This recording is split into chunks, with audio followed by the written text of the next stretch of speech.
Hello, everyone, and welcome to the Timberborn stream today. So, this is another heavy simulation game that I really enjoy.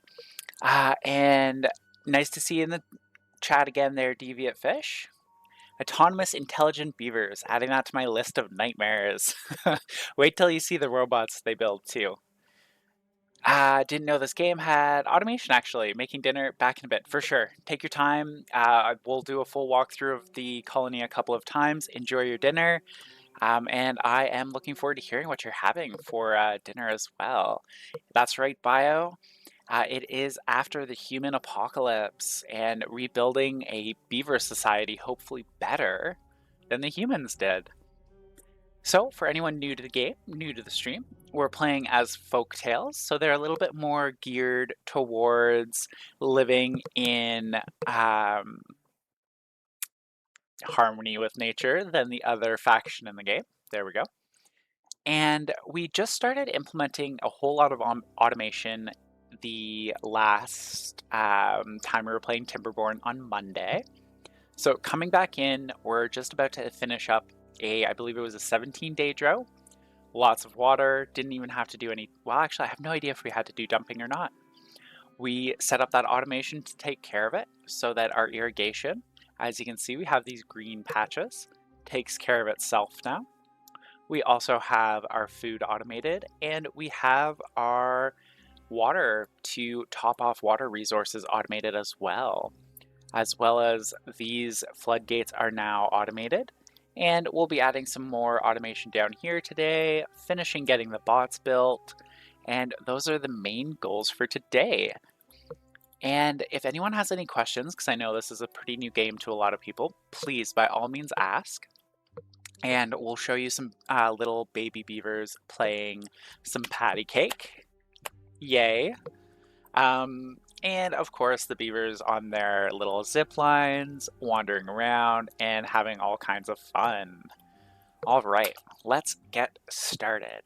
And we'll start just on like the regular speed here too, just that way, you know, we can get reacquainted with our beavers. Look at them go, little cute things on the zip lines with the little tails waving and wagging away. Oh, I love it.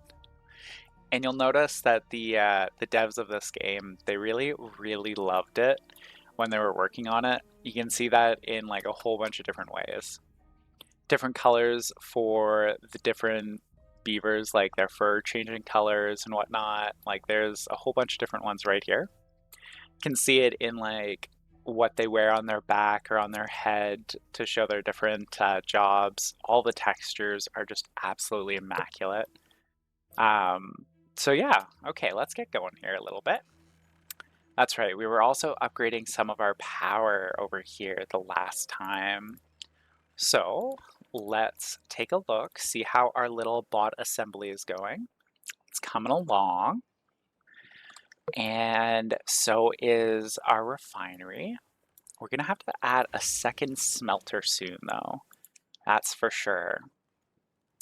And we're a little low on wood, but that's to be expected with all the bot stuff happening, and our paper mill is running. We'll add a lot of automation to these so that when we hit full, we stop the building from working so that the power is distributed properly. Oh, I love this game. It's so pretty. It's so relaxing, especially after like the explosions in Stationeers yesterday. Oh, terrible. Terrible explosions. No explosions with beavers. Look at them do their thing. Ah, love it. Look at them go. Ah, cute little things. All right, let's take a look around. Our little tiny maple grove is actually doing quite well. That's nice to see. Some of our Angela? Angel? I'm gonna say Angel for the moment. Have you played Timberborn? It's the beaver colony sim where you build dams and try not to die from drought. Surprisingly stressful. That's fair. So that's exactly what we're playing is Timberborn. That's what this is. Little beavers here, and you know, like there's moments of stress for sure. Yeah, call me Angel. You got it. Yeah, Angel. This is Timberborn, and you're right. There are definitely moments of stress. I think I've played so much Timberborn and gotten what I think is good at it that on these regular maps, I have no problems at all. Like I've been playing with most of the little bits and pieces before 1.0 fully came out, other than automation. I waited to start playing automation, but yeah, so it does have stress moments. You're right, um, but once you kind of find your groove of how to expand and how not to expand too quick, which I think is the biggest piece of advice I'd have for anybody, is try to slow down how quick you expand. That way you'll feel like it's a little bit more manageable. Like right now, we only have 38 beavers, and we are getting ready to build bots. Although I really do need to look into why this isn't automated. Or it is automated. Biofuel create. That's Poto, biofuel counter, and that's the create. If both of those are on, then that's on. Measurement, oh, it's because our measurement's too high. I've got it set at, oh, I've got it set the wrong way. We need it less than, there we go. Yeah, do you play a bit of Timberborn there, Angel?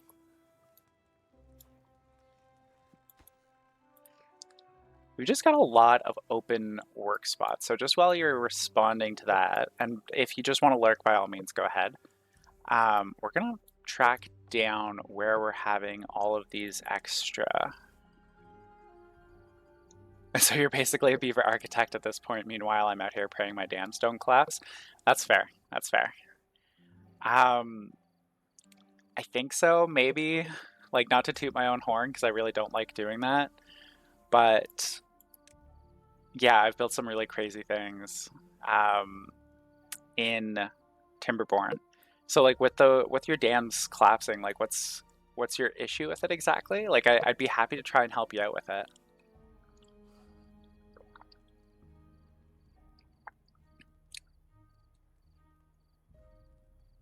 You know what? I think our number of empty workplaces is counted even for the ones that are currently paused based on automation. Okay, I feel much better about that. But we still have 7. Yeah, everything is staffed well enough. That's okay. Yeah. So like when you're building dams, by the way, just like FYI, like 101 kind of thing, it's totally fine to just start with regular ones and then use floodgates. I know like there's a lot of guides out there that like steer people away from using floodgates, but as long as you're paying attention or try to use the automation, it helps. I need to see these crazy builds sometime, for sure. My main issue is definitely water. I either hoard too much or not enough, no in between. Too much is better.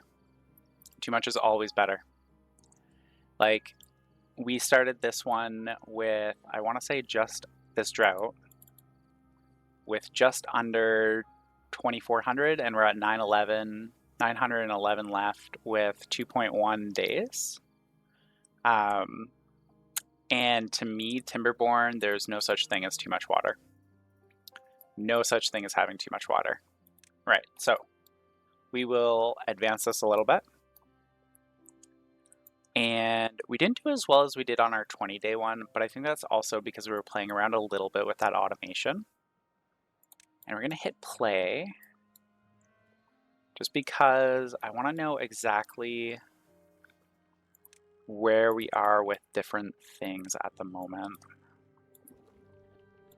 Okay, great. So this is our catalyst little area. You're right, honestly, too much water is a good problem to have. I'm out here rationing like it's the apocalypse. It is the apocalypse. It's the beavers rebuilding after the apocalypse. Sorry.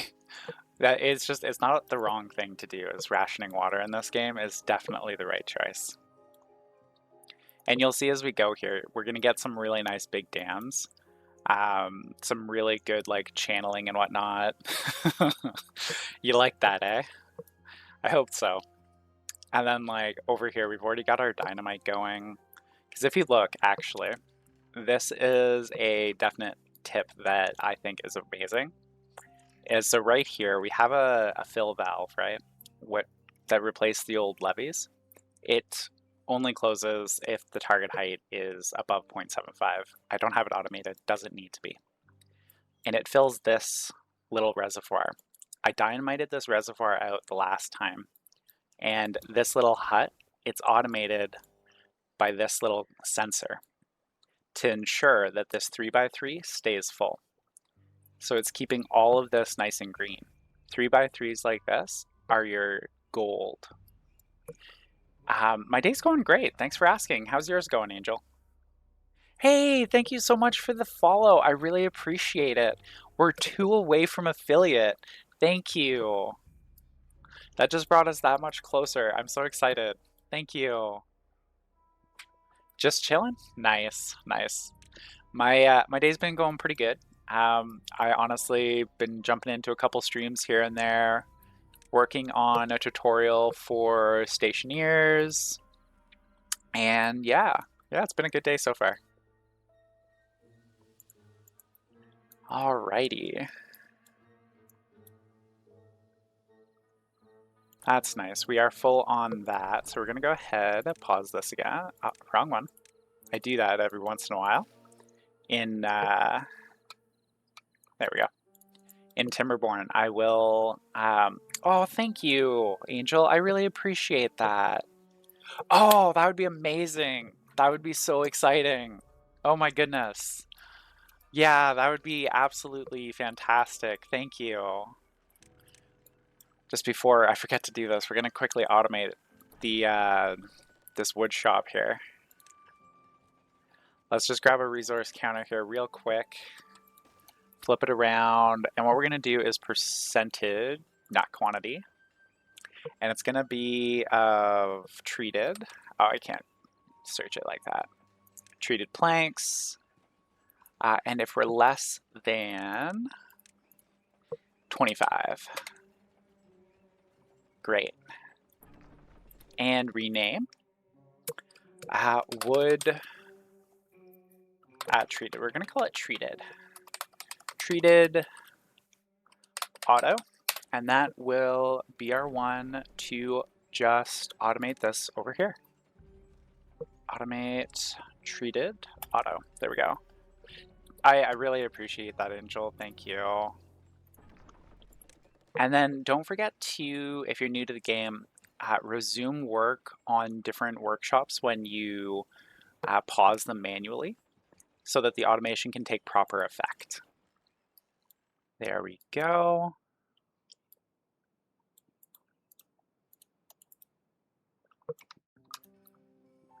Oh my gosh, our water is so low. That's okay, it's only 0.6 of a day left. 0.6 of a day.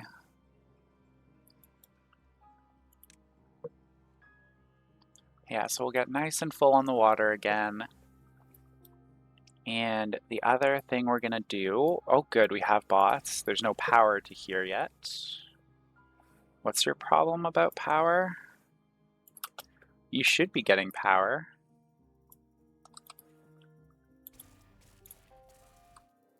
Oh, we just don't have wind. Nothing has power. Whew. I thought we had some major like issue with our power going on, but no, it's just the fact that we don't have any wind at the moment. But I'm so happy about that. We're gonna have bots shortly, and then they can start taking over beaver jobs, and then we'll really be able to start growing quick. Okay, so we'll take a look.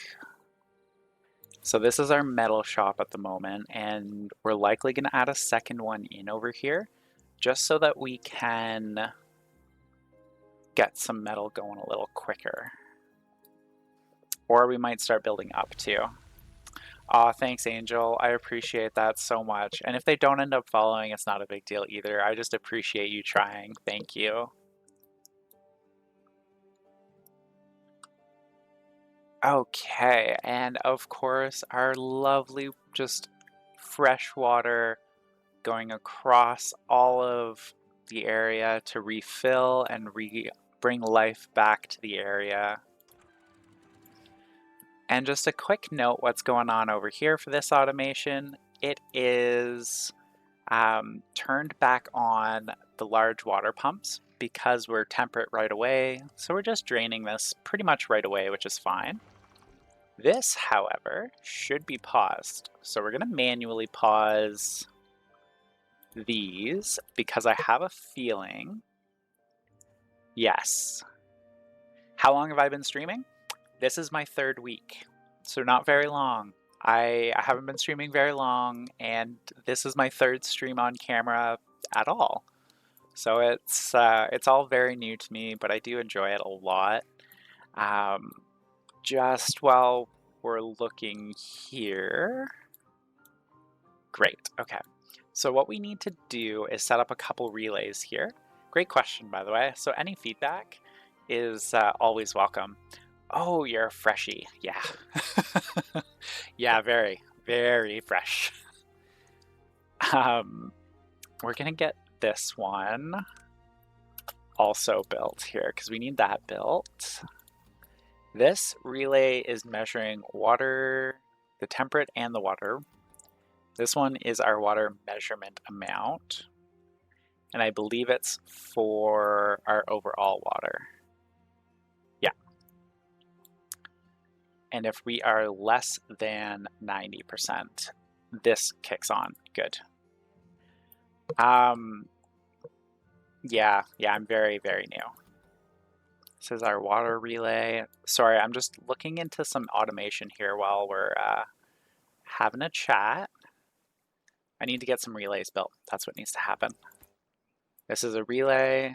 Yes, this is the one that we paused earlier, so we're going to rename it. What are we going to rename it? Grove Relay? Grove Relay works. Relay.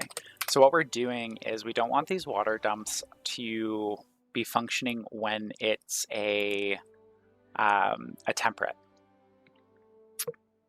So are you doing it for fun, or do you have plans to make it full-time in the future?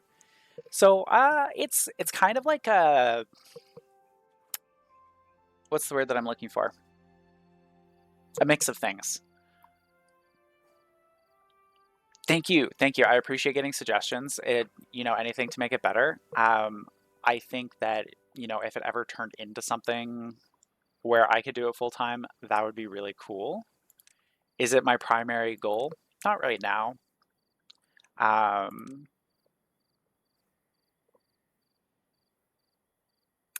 Sorry, just thinking. Give me 10 seconds to finish thinking about this, and then I will answer your question. Because there's more to that answer. Not decided yet. Get it. Yep. So the other thing too, though, is I develop games. I'm a game dev, and I would love to be able to do game dev full time. I do have an outside job, but if I could develop games full time, do some streaming, that would be like a dream. And having a bit of a community going on before a release of a game doesn't hurt, right? Streaming my own game during development, when I'm working on the game, it doesn't hurt to build a little bit of a community that way. So that is probably the more specific reason for me streaming than just becoming like a full-time streamer. That's very cool. Python and Java, nice. I know C++, C#, and I've started learning some assembly because of another game, actually. Where is it? That's what I'm looking for. Weather station. Drought. Yeah, so if it's a drought, there we go. Great, so what we're doing is we're just getting this set up, and now we're going to change where this gets its automation from. It's gonna get it from Grove Relay. There we go. Front end and back end. Very cool. Very, very cool. I also do 3D art through Houdini, Blender, Maya, which I prefer over programming, actually. The other game, by the way, that I was mentioning, Stationeers, that's where I was learning some assembly language. Okay, so we're going to grab this. And it needs to be during a... Oh, I just figured something else out. This isn't going to work perfectly. We're going to have to extend it later, but that's okay. Depth, fluid dump, main channel. Yeah, okay, great. So that's the one that we're using for over there. And we're just going to resume that, resume this. And this is the main channel one. There we go. And this is main channel relay. There we go. Great. You'll be learning C++ soon? Nice. Are you in university or college? Or are you just doing the learning on your own? Where is it? Fill valve sensor. Nope, not that one.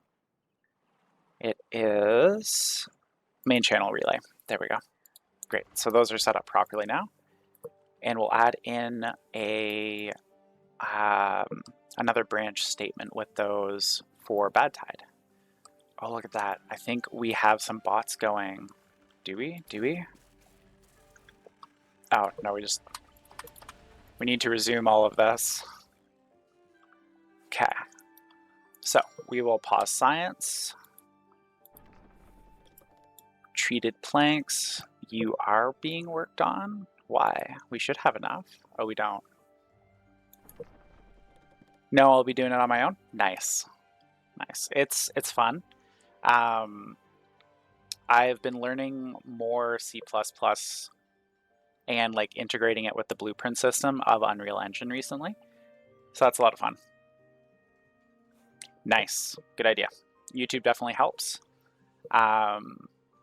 That's for sure. So we can't actually hit 25. So we're going to say 15 actually. There we go. If you're just joining us, we're just upping our automation on the colony currently and checking to make sure that things are going well. We have a lot of extra dynamite. We are out of both bad water and extract, so we'll get some bad water going. That's another candidate for some automation. Fantastic. The refinery is started up over here. Why are we still, for some reason I thought we had some bot parts. There are a lot of good channels for C++ for sure, like hands down. There's a lot of good channels, there's a lot of good tutorials in a lot of different ways out there that are great for learning pretty much any kind of coding, to be honest. And like even Udemy, I find, I've used that a couple times for very specific problems to just kind of help me out when I get stuck sometimes. Great. We have a nice healthy wood crop going. We've got a decent amount of resources. If you're joining us, we are working on upping our beaver automation today. On the colony, we have plenty of food, plenty of water. We just went through a 17-day drought. We're on day 2 of it. We are not getting as much water as quickly as I would like to see us getting. So we may actually add a 3rd large pump. And by May, I'm almost certain we're going to be doing that. There shouldn't be anything being built, so we'll pause the 2 builder huts. Whew, something in my eye. Whew.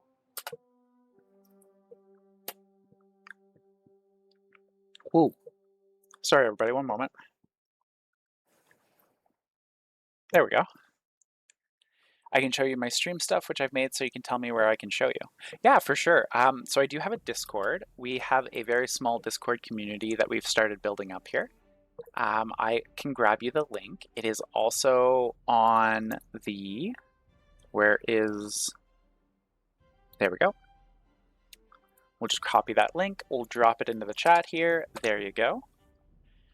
It's very new still, so we are still just building that community up, but you should just have a free login with it right now. I haven't yet set up like rules to like join it.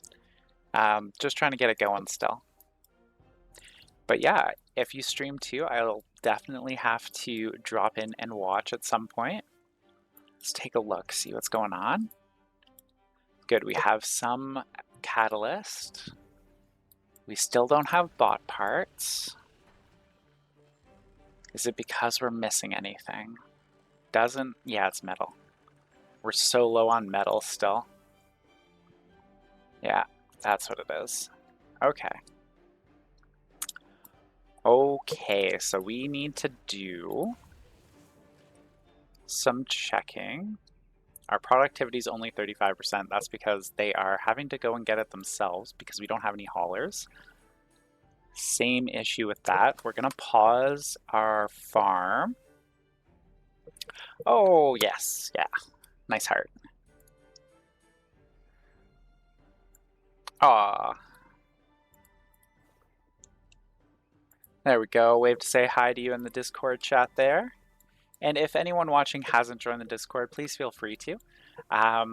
Sometimes I just hang out in some of the voice channels if anyone wants to chat. And if we are planning to do any multiplayer stuff, that's where it'll happen as well as in there. Okay, so let's think what's going to be our most important thing to get done here. So our hauling post, we're day 3. I gotta pause and look for a moment. Bad water's coming in, good. Water's coming in, good. This can be paused. We already paused that. We definitely could pause a couple of you. So the reason I'm pausing is we really do just need to see some of our hauling get done, especially for water. I can't stress enough how much having a decent hauling post working is going to help your water. Yeah, for sure. I'm not going to take a look too much at the work though while I'm streaming, but I'll be happy to take a look later. There we go. All right, we'll speed back up. Got taking care of our hauling post. There we go. We finally have some limbs at least. Ah, good. Here we are. Our first bot is starting to get put together. And we should have enough science to start unlocking jobs for bots. And we'll be doing a lot of them. We'll probably unlock the smelter first, to be honest, just because of how much metal we need. Okay, so we have a bad tide approaching. So we need to think for a second, do we have everything in place that we want in place?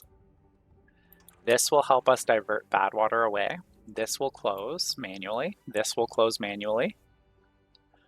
Over here would be the only place that we should open up. And we're going to do it. We're going to try for it. We do have enough resources to do that. So we will put that. Yeah, okay. Here's how we're going to do it. We're going to pause that. We've already paused our farmers. We'll pause one of you, pause both of you. So the reason we're doing this like quick, like sudden change of exactly what's going on with our beavers. Thank you. I will take a look this afternoon though, for sure.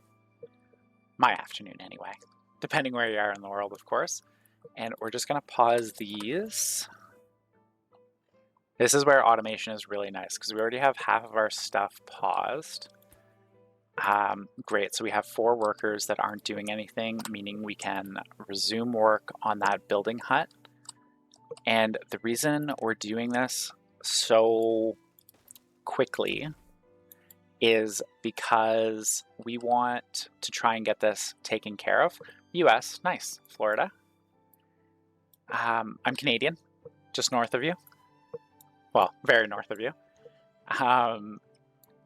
So we just want to make sure that we have somewhere we can divert bad water quickly. Because if we don't, we can run into some really bad issues. And I think what we'll do is, so we've got that built, we'll pause it for a moment. And how much science do we have? Plenty. How many planks do we have? Plenty. Do we want to do it like this?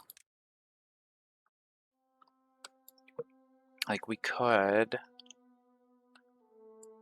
Okay, here's what we're gonna do. We're gonna go a platform, 2 staircases, and then we will go ahead, demolish this.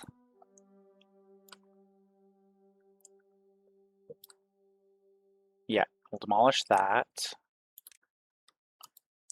And then go another platform there, a staircase there, because I want to be careful to save this water for our beavers until we actually hit the bad tide. But we also need them to get building so that we can divert the bad tide, because I have a feeling this won't be enough of a channel to fully divert it.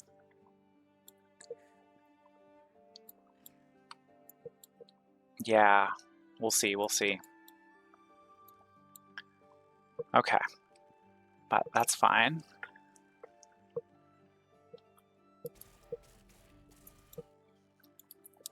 And great, we have 2 bots. Where are they? They're probably over here somewhere. Okay, so where do we want the bots first? We definitely want the bots here. And... oh no, those are kits, not bots. Wrong symbol. Those are 2 kits, not 2 bots. For anyone who might not know, kits are baby beavers. This is our first bot still being built. We're 65% of the way there. You can see it takes a lot of time to build bots. Oh, there it is. We're almost there. Cute little thing. You're just sitting there, but that's okay.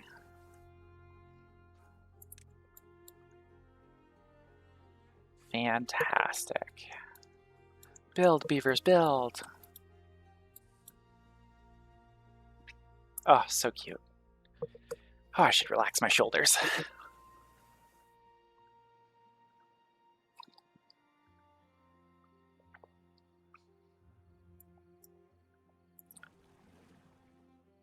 Water relay. The water relay should be that one. Temperate and water measurement. Great. What are we up to? 1.8? I would like to see that higher. Before we expand the colony anymore, we will definitely be expanding our water. There we go. There's our bot line. You can see we have 1 bot now who has nothing to do. So we will unlock it over here. We're going to unlock the smelter first for the Timberbot. And the great thing is they may work a little bit slower than regular beavers, but they work 24 hours a day and only have to get catalyst, fuel, and that's it for these ones. Yeah. So what we'll do too at some point is we'll add a little pit stop over here for bots so that they can fuel up without going too far away from the industrial area. We'll likely put the first one over here. That way when bots come off the assembly line, they can immediately get their catalyst and their fuel. Okay, how's this coming? That, not so important. That, very important. So what we're doing over here, if you're just joining us, we're just building up our little area to help divert bad water. We do have 1 bad water diversion over here, but I do want a second one. That way we will just be a little bit safer. Great. Where's our metal at? 25? Okay. Okay. We're going to be doing a lot of automation today. As soon as we have the resources to do it. We're mainly waiting on getting more bots. We have one beaver not doing anything, so we'll just increase our number of haulers. That's the other thing. No such thing as too many haulers. Well, there is, but not right now. So we have another 1.4 days until the bad tide hits, which is great. So we will go ahead and set up fill valves right here. There we go. Your target height is going to be unlimited, but we're going to automate you. And where is during bad tide? No, not during bad tide. You will need a contamination detector over here. And we're going to put that contamination detector over here, actually. Do we have that up there? Yeah, we do. Good. The reason we're going to put it over here is so that... actually, we're going to think about where we're going to put it exactly.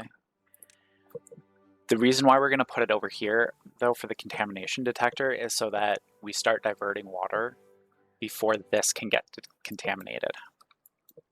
That's what we're going to do. We're going to go ahead and put it right there. Our contamination detector is this one. We're going to rotate it. Okay, that's fine. It's technically too far from the district. So we will just go like that, add a nice little staircase. Sorry about the multiple destructions there. Just a little bit easier to take care of things that way. And then we're going to go like this.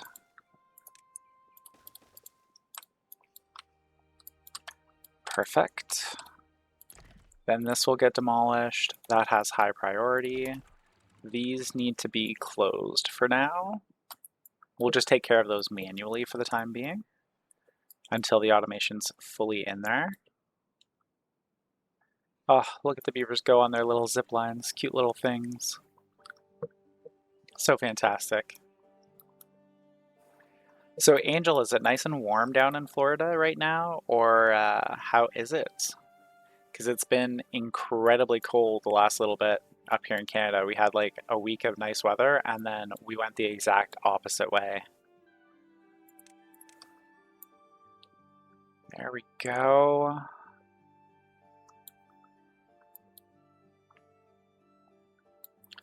Yeah, that's not going to get demolished today, likely. That's fine. Oh, look at them go. Busy little beavers.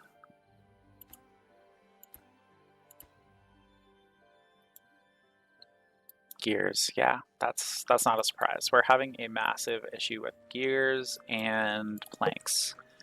Almost always some of the things that I start getting the little robot beavers to start working on.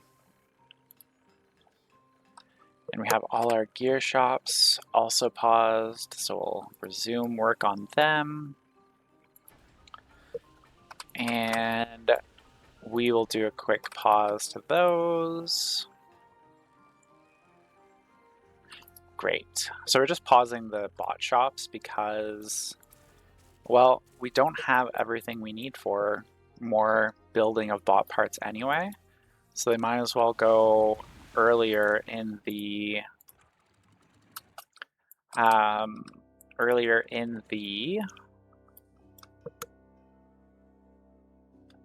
production. There we go. But we'll automate it shortly as well. So you can see the bad tides coming here. We will leave a lot of our water, our floodgates open for a bit. Oh. This should have closed automatically and it didn't. Temperate weather, which should be this relay. No, that's water measurement. During bad tide, water relay.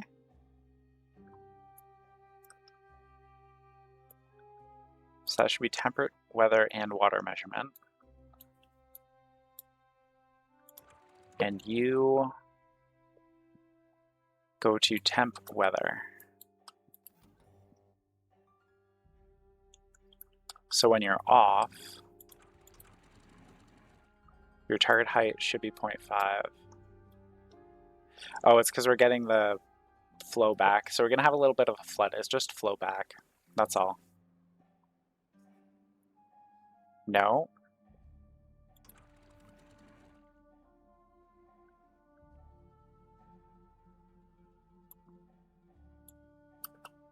You're still flowing.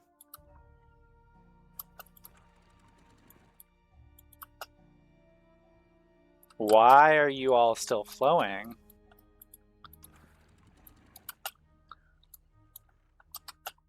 Like, yes, we're gonna get some overflow from different things, but why are you still flowing?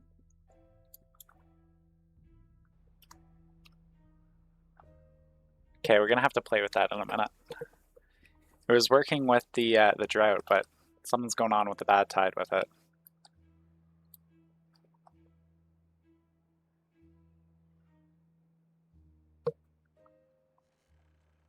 Okay, we'll wait for the flood to go away and then we'll dig into it.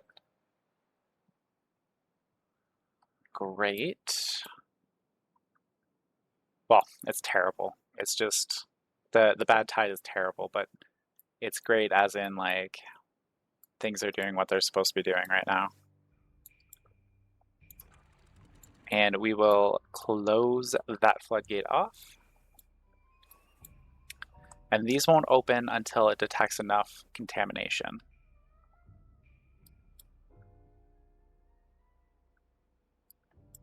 And we're just getting a little bit of overflow here, which is fine. We're just checking lots of different things right now. Our threshold is going to be greater than 3%. Cont small channel. There we go. So we'll name it contamination small channel. And then we'll automate this off of that cont small channel. Great. So if it's off at 0, on it's 1.0. Fantastic. Yeah, so you can see we're starting to get some flow this way, which is totally okay. And then you get automated to the same one, cont small channel, contamination small channel, and its target height will be 1 when we hit contamination over here. Did I do that for this one? Let's make sure I did. I did not. There we go. It's unlimited.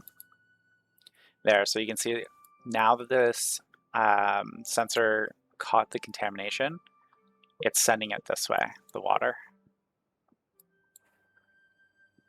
And things are doing what they should be and what I expect for those, which is good. These are off as expected.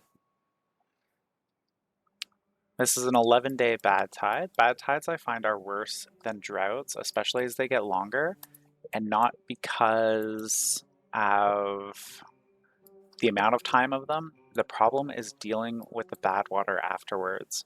So one of the things I like to try and do on this map is divert all of the bad water off it really early. There we go.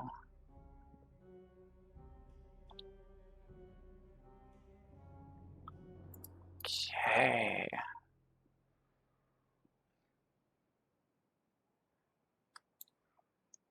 Great. Oh, that should be demolished, but that's not going to happen while we have bad water flowing this way. Don't like to risk it for the beavers. Don't want them getting sick. Tea time.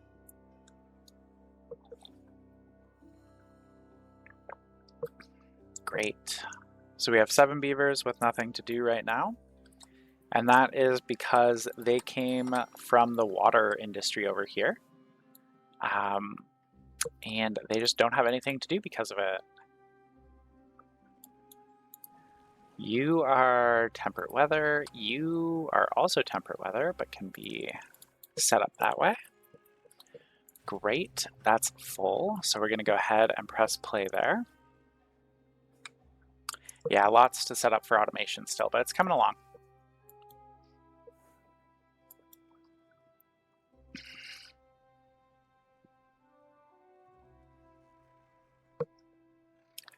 And before we forget, we should definitely resume work on that forester and that gatherer. And our farmers, of course. So where are we at with that? We're at 3. Great. So you see the automation triggered right here, and now we don't have too much, if any, contamination flowing down into this channel.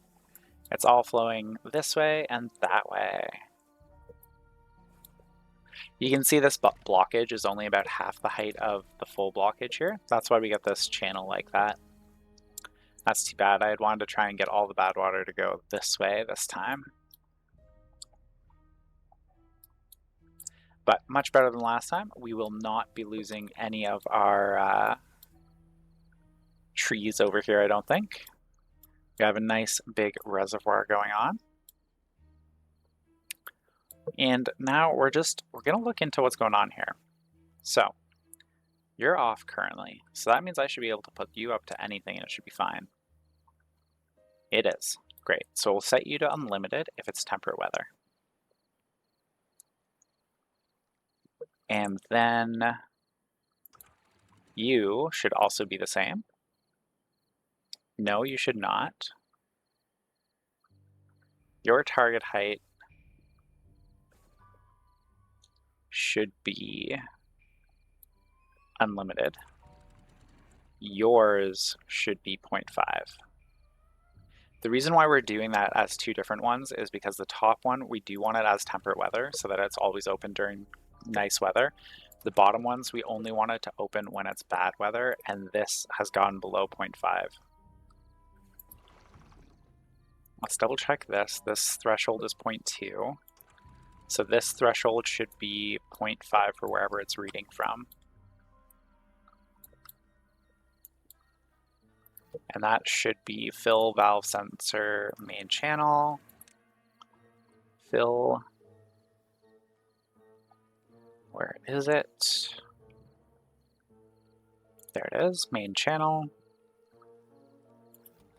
And it should be if it's less than 50. Great. Great. That should be set up properly now.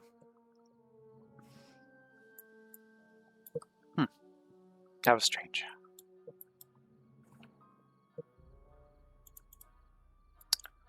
Okay. Just checking out what's going on with different parts of our colony. And we do have metal production happening through the night because of the bots, and some plank production now as well. And how are we doing with metal over here? We're doing okay still. That's nice. I would like to see us get a little higher with metal before we worry about getting a mine set up. So let's just think about what we have and what we need.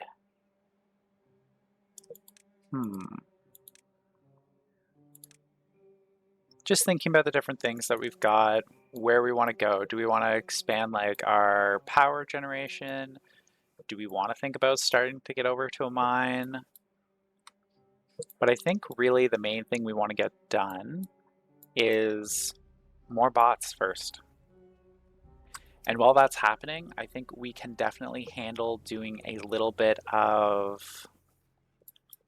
more automation. There we go. Yeah, because we have 4 extra workers right now. Well, not really. They're over into hauling now, but we have 4 that are doing nothing for building. So let's look at this little setup over here. So this is for biofuel. That one's for catalyst. Cata. And this will measure if our threshold is less than 90. And we'll automate it to here in a moment. What we need to do is do another resource counter first. And it's going to be our maple syrup resource counter. Where is it? There's our resource counter. So this is going to be for maple syrup. And our threshold is going to be above probably 10% right now. We'll change that once we start making maple pastries. But My goodness, why are we so out of food? Okay, grilled potato. So let's just check where your resource counter is for grilled potatoes. Okay, grilled potatoes, if we are greater than, see, I forgot to flip these. When we set it up, we forgot to flip them. So we weren't cooking. Now we are. I was trying to figure out why we were getting low on food, but that'll fix that. Maple syrup, so if our threshold is less than, no, greater than, this one is actually greater than 10%. It'll turn on. And then we need a relay. So we'll go automation, grab a relay here, great. And then we need 2, and this one is going to be catalyst counter. And this is our maple syrup counter. And this will be catalyst and maple syrup counter. Great, and it will be cata relay.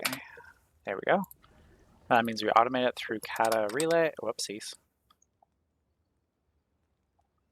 Can't just type everything in. Cata relay. Great, so that'll hit play, and we're paused, and I suspect it's because we don't have enough maple syrup right now for it, which is fine, because I do want a threshold of maple syrup before we worry about it.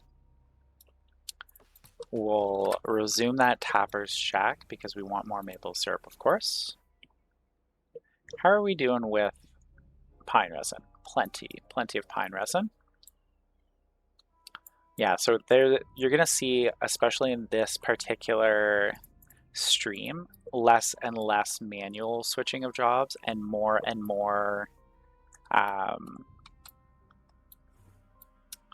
automation being set up. Okay, so do we have a wind? We do have a power meter. Great. And it needs to actually be connected in some way. Yeah, okay, so the power meter actually needs to be connected to the power grid, I think. At least that's what it looks like. Yeah, it's giving us errors because of the wind turbines being too close to where we're trying to put it. So you can see all of this area is now bad water, but we have our nice, healthy area here. Fantastic. So the bad water tide's not going to kill us. That can get paused while we figure out some automation for over here.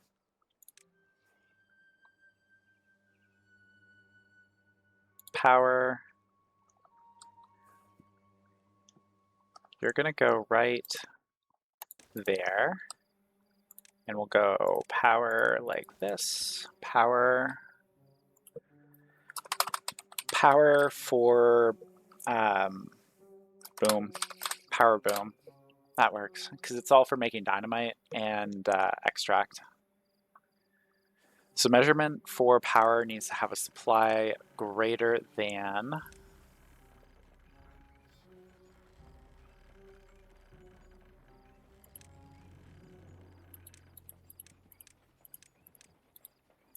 oh, because you're not connected. You're not going to give us numbers till you're connected.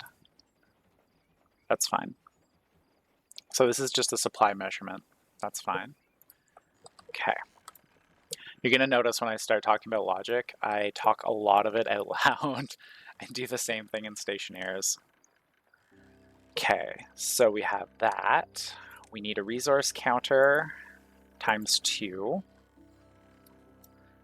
3. We need 3 resource counters. The reason we need 3 is this one is going to be bad water. Bad water. And it's going to measure bad water. And if we are less than,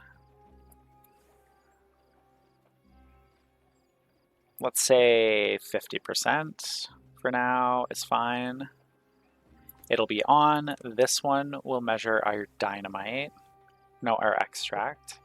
Do this in order. Extract. And if we have less than 50%,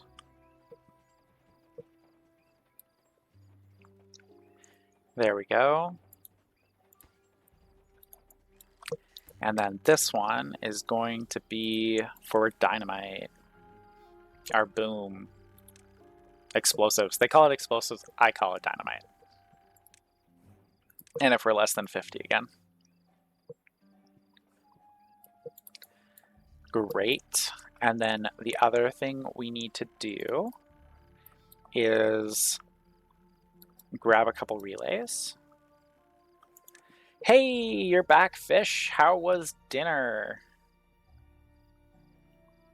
We're just doing some automation right now of beavers making dynamite. Ah, lovely. Okay. And so we need a relay. And this relay is going to be an and relay, and it's only if we are temperate. So we need our temperate weather one. And no, we need this to be an or. This is an or. So temperate weather or bad water. It'll end up as on. I had a kind of tray baked chicken, sweet potato, rosemary. Oh, yummy. My goodness. Yummy, yummy, yummy. Make me hungry. Just put everything on a tray and into the oven. Pretty easy and good. Nice. I made way too much though, so I guess leftovers. Sweet. Leftovers aren't a bad thing, right? Like, you can make more things with them, and it's yummy. So this is gonna be temp or bad relay. There we go. Sorry, I'm in the middle of a thought for some logic, and I'm trying to get it down before I forget it. This relay, we need to, so this is gonna grab temp or bad, and it's gonna get bad water. And then it'll be on, and this is bad water collection relay. There we go. What do we need dynamite for? Cool, I'll show you, 1 second. We're just gonna finish setting up this one piece of bad water collection, and then we will, oh my gosh, can I just, that's too easy. Oh, I can just click to select which relay I want. That's too easy, too easy. Okay, so dynamite. One of the primary things we use dynamite for is digging irrigation channels like this one right here. So if we just come down a little bit here, there we go. So this was solid rock here, and so was this retention pond, pool, irrigation pond, whatever you want to call it. And so we dynamited it out, and now it keeps this area green, because in Timberborn we have these events called bad water tides, which is what's going on right now. All this red here is nasty poison water. If our beavers touch it and go in it, they get really, really sick and they can die. And you can see our little green paradise is protected. And yeah, so dynamite helps with that a lot. And then the other thing that dynamite will help us with is we'll get rid of a lot of this space here so that we can build some more homes and we can build some more farming and whatnot. Yeah, great question asking what dynamite's for. Lots of answers for it. And then you can see our beavers flying along on zip lines. Oh, I missed that one. I was trying to follow it, but it's gone. Oh my gosh, so many injured beavers. So injured beavers get a less lifetime too, by the way. That's why I try to limit that as much as possible. Our next job will be changing this over to bots, but that's a ton of science to do it. You can't turn the bad poison water into good water. You can dilute it, but you can't turn it into it. And during bad water, we don't have a source of it coming onto the map.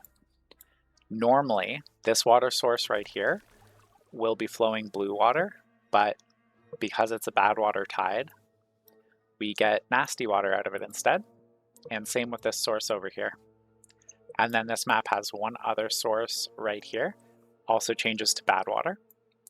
And then even during normal ones, there's this bad water source here and another bad water source there. Can you turn that so you can't expand your town? Oh, absolutely. So one of the things we did is, so we started here, right? And one of the first things we did was build this dam down here. And then this dam up here. So you can see we have different level of our reservoir here. And just as we expand it, we expand our town and the beavers' homes bit by bit. You kind of like almost have to carve out the space that you're expanding, but the beavers don't need to be in a green area to live. It usually ends up being green because you need the water for things like growing crops, like right here, our little beaver farm over here. See, our little farmers carrying wheat and carrots at the moment with their little hats. And then, of course, making power with water wheels. So you do end up just naturally having most of your town around the water, even though the only thing that needs to be there are where you collect water from and farms. And like our tree farm over here and our chestnut grove is right here. Our little dandelions over here. But yeah, so we can't expand. We're just doing it slowly at the moment. Oh good, we have another bot ready. So you can see over here our population numbers. This one is for beavers, this one's for the baby kits. This is for the bots, so the little robots they build.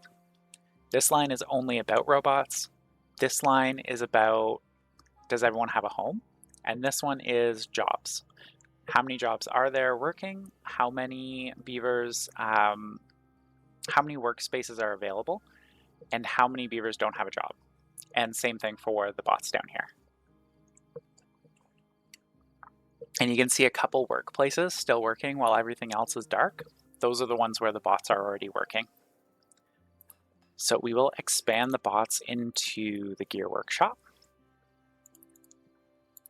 There we go. Thank you for sticking with me, by the way, Fish, after that raid yesterday and following the channel and coming back today. I appreciate it. We're almost to affiliate, and you helped quite a bit with that yesterday, so thank you. There we go. And then you can see this here is our like measurement of how long this bad tide's gonna last. So it's gonna last another 9.1 days. And then over here is our clock of day versus night. And this little blue dot here, if you can see it, is how long the beavers will work that day. You can see me changing it there. Yeah, I love this game. It's so great. I was kind of thinking Das might actually really enjoy this too, especially with what he was streaming there this morning, the workers and resource game there. Great. So we're gonna finish up the automation over here. And this is off. No, it's or. This should be an or. If either one is on, temperate or bad water. Do we not have our weather station? Yeah, okay, so that's, oh, okay. During bad tide, that's what we called it. Okay, so during bad tide. During bad tide. There we go. Get that set back up properly. And these are playing. Bad water collection relay, bad water collection relay. Nope, that's not right. We need one more relay here. This relay is going to require two things. It's going to require, I don't even know what bad water is. Oh. Okay, so this one needs an and it needs to be this and this. This needs to be our temperate one. Great. There we go.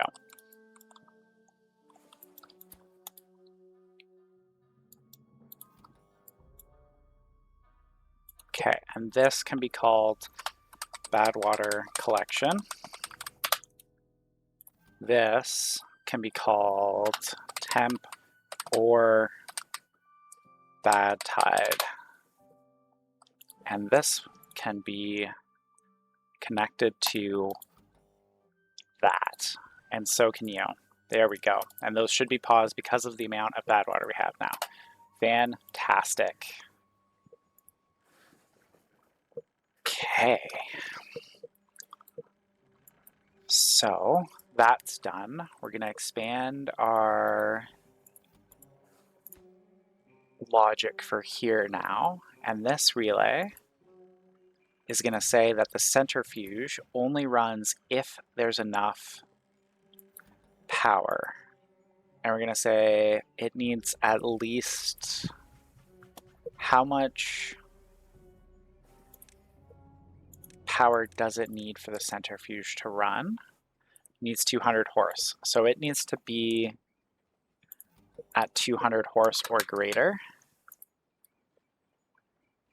And there needs to be the extract on. Okay, great. So I'm going to grab that and that. And then this gets automated based off of that. There we go. Okay. And we really should upgrade these to the large windmills as well. Do we have enough to do it? Yeah, we do. Okay, great. So we're gonna delete that one, and we have enough extract at the moment. So we're gonna just get rid of all three of them. And we're just gonna go ahead and do our 3 large wind turbines, get that built. There we go.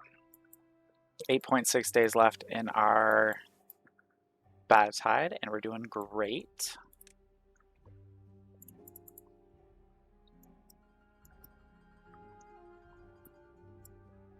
There we go.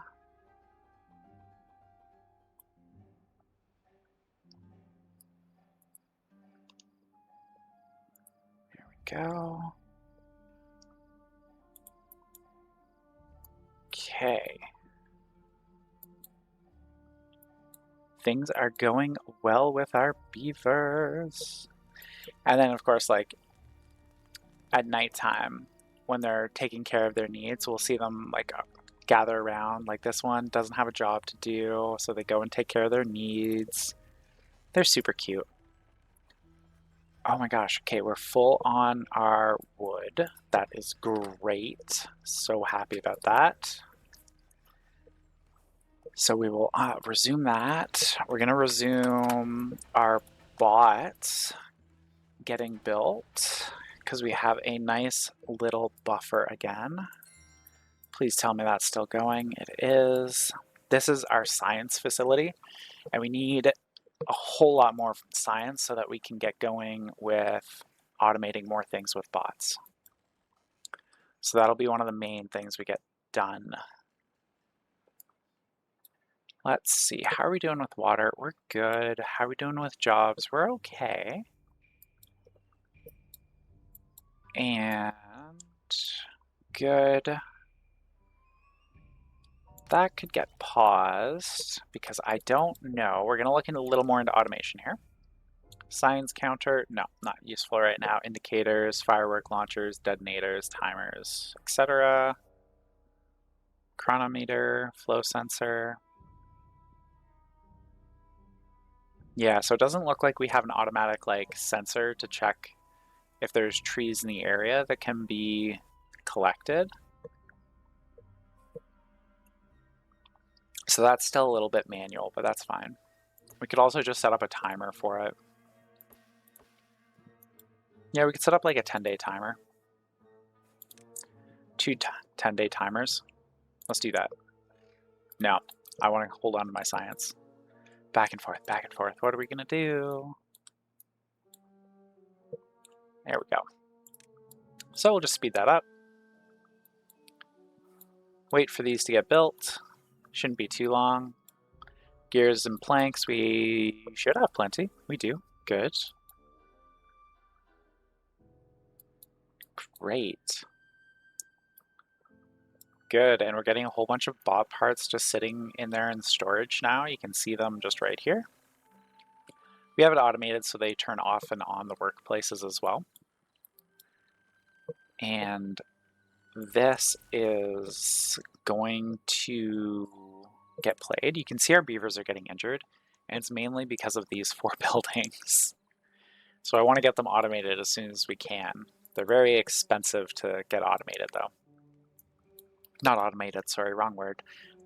Get the robots into them. Next time I see a robot though, I will pause and we'll try and zoom in. There we go. We'll slow down for a moment here. You can see this, this little beaver bot here.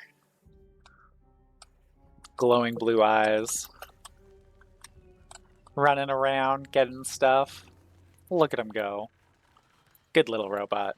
Do your thing, little robot. Woo! Fantastic. Okay, so let's take a look. What would have a nice big impact for us to do right now? Yeah, gravity batteries. Upgrading our power over here. These are gravity batteries, of course, so they just store power. So that when there's no wind, you know, we have a bit of power, but as you can see, we do not have big enough ones yet. But we're still pretty early in the playthrough, to be honest. At least on a brutal, not on a brutal, but on a hard setting, it's pretty early. On a regular playthrough, we're pretty far in to a degree, but certainly on hard, we're not.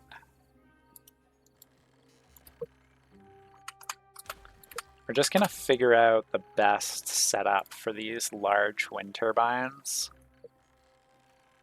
And I have a feeling it's gonna be something like this. No, we're only gonna get 3 along here no matter what.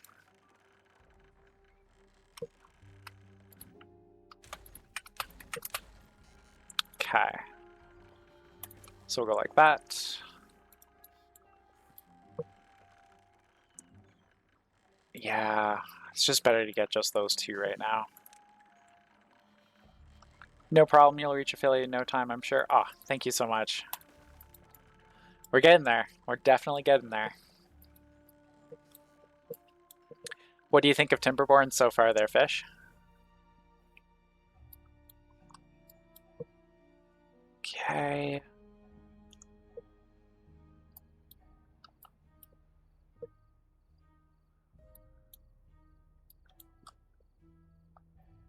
Two of 3 done. Fantastic. So we'll just set this up a bit. We'll go ahead, hit play on there. It's paused because of this relay, which only turns on if there's enough power. Great. And now we're gonna do a second one. We're gonna do a couple actually. This relay is going to be called extraction relay and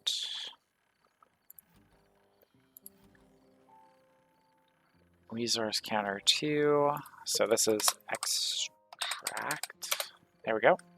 Seems real cozy, but I can't help but compare it to Whiskerwood, which definitely has a dark undertone. Fair. I've seen Whiskerwood on the Steam store. I haven't tried it yet, but it does look very similar to Timberborn. I've been playing Timberborn now off and on for a couple years since it's been in early access, and it came out in 1.0 earlier this month. dynamite. There we go.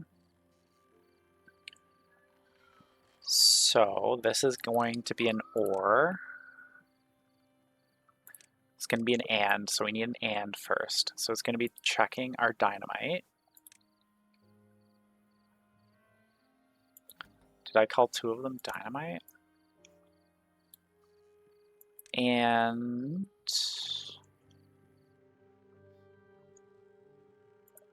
I probably called them both dynamite or something. Dynamite counter. There we go. Okay.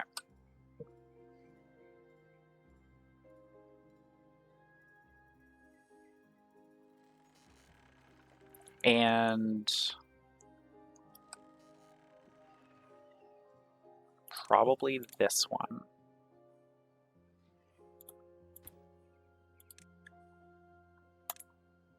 Oh, because I wrote dynamite in. There we go. So dynamite counter and extraction relay both have to be...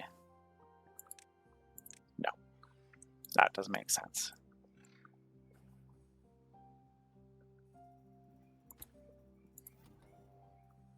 Yes, it does. Okay, great. So that one.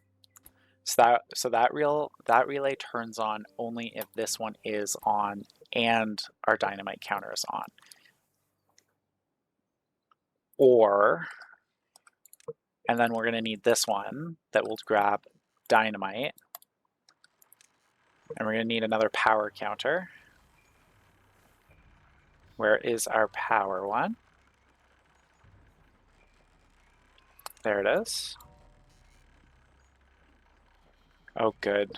The full-size wind turbines can have the relays right underneath.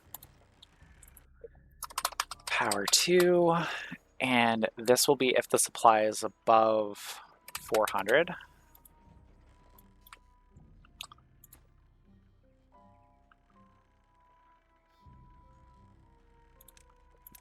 Okay.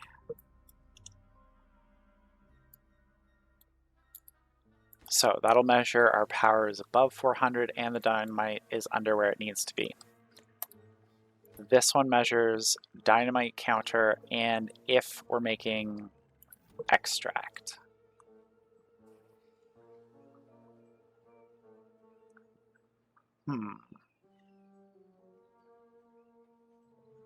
Is that actually how we want to be doing that? Sorry, I'm thinking about how we want this because we don't want this one turning on if our extract's under a certain number. So I think that's just the better way to do it is dynamite counter, get another resource. Yeah, that's what we're going to do. We're going to go ahead and do that.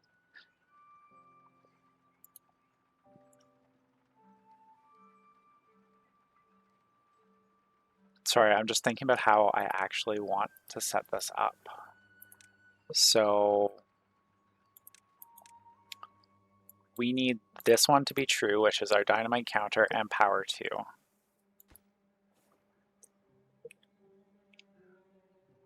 Yeah, I think that's fine, actually.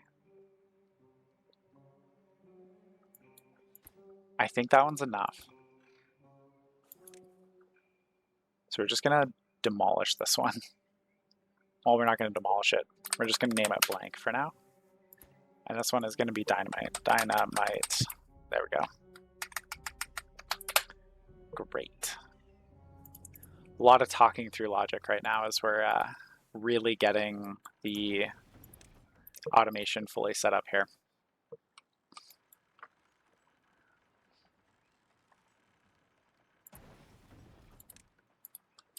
Nope, I know what it is. We do need another one. Where's our blank? This is our blank. So we need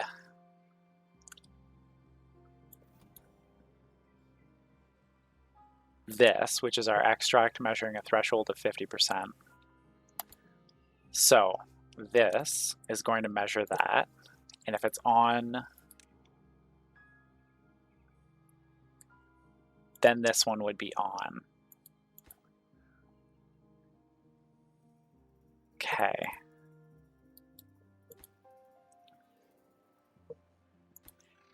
And this is an or, where we grab this one. Nope, it's going to be a NOR. So it's neither can be on. On if one input is on. Okay. On if input is off. That's what we want. Okay. So we have a relay that is enough extract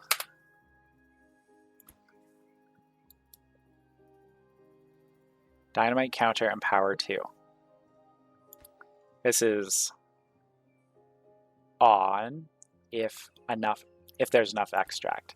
This is on if either this one or this one are on, and is dynamite master. And this is run by that. There we go. Basically, what I'm trying to do with that logic is I don't want the dynamite to be being made under two different conditions. Either A, we have enough dynamite, or B, if we don't have enough extract and enough power for extract to be made.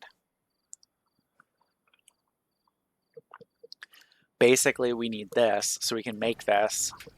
So there's no point of the explosive factory being on if the whoops, exactly what you want to hear with dynamite around. Yep, definitely.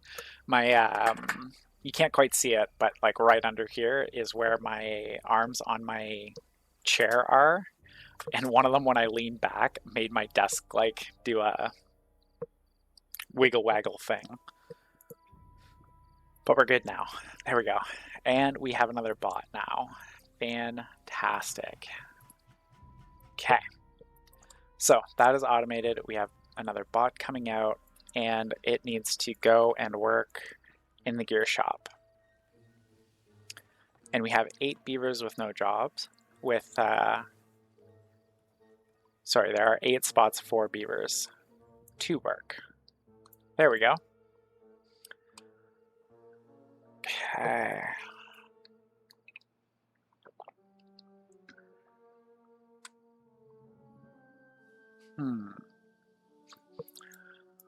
How much iron are we at? We're very, very low on metal at the moment. If you're just joining us, we're working through an 11-day drought here. We're just getting a lot more automation set up. We just automated our dynamite line. And actually, while I'm thinking about it, before I forget about it, we should automate our come on, words. You can do it. We should automate our flour and bread making. Great, so we'll grab some more automation. We're gonna need 2 relay counters. Not 2 relay counters, but 2 resource counters. There we go. I'm a little slow still figuring out where all the different buildings are. And we're going to put them over here because we really don't want to take this space up with them. This measure will be for bread. This one will be for, where is it?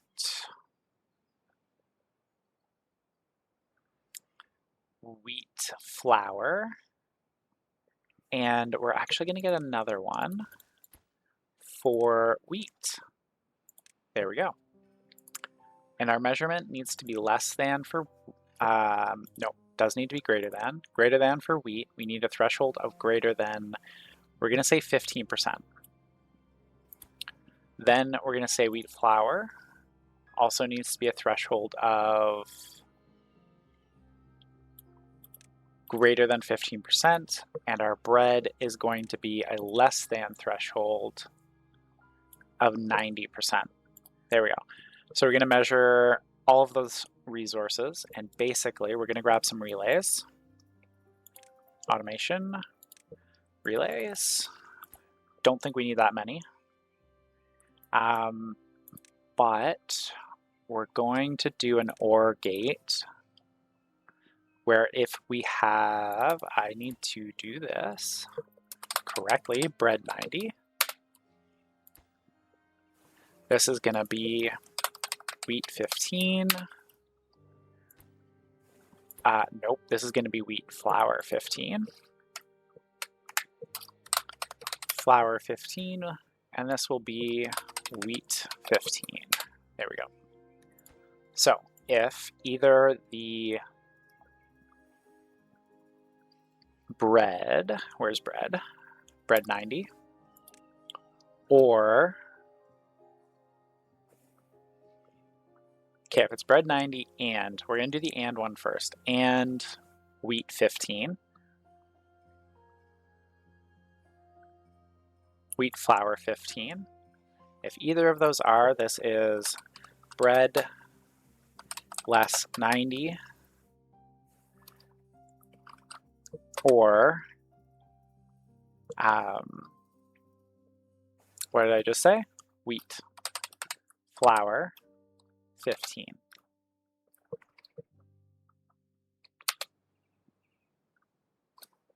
Yeah, so that will kick on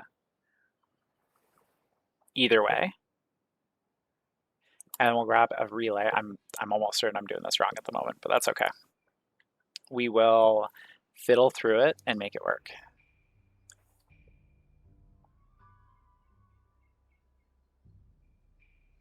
Okay, if we have less than 90% bread or we have more than 15% flour, we'll make bread. No, that's not right. If we have less than 90% bread and any flour, it should turn on.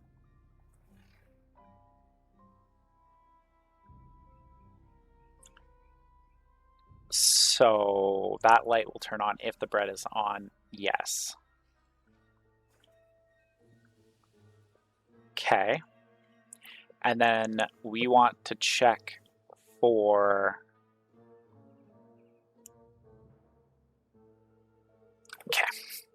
okay. Think.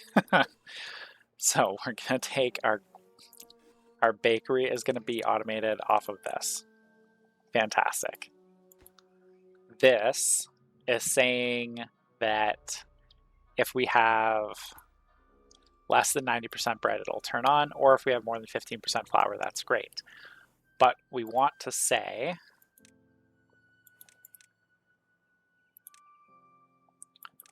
do not turn on if we have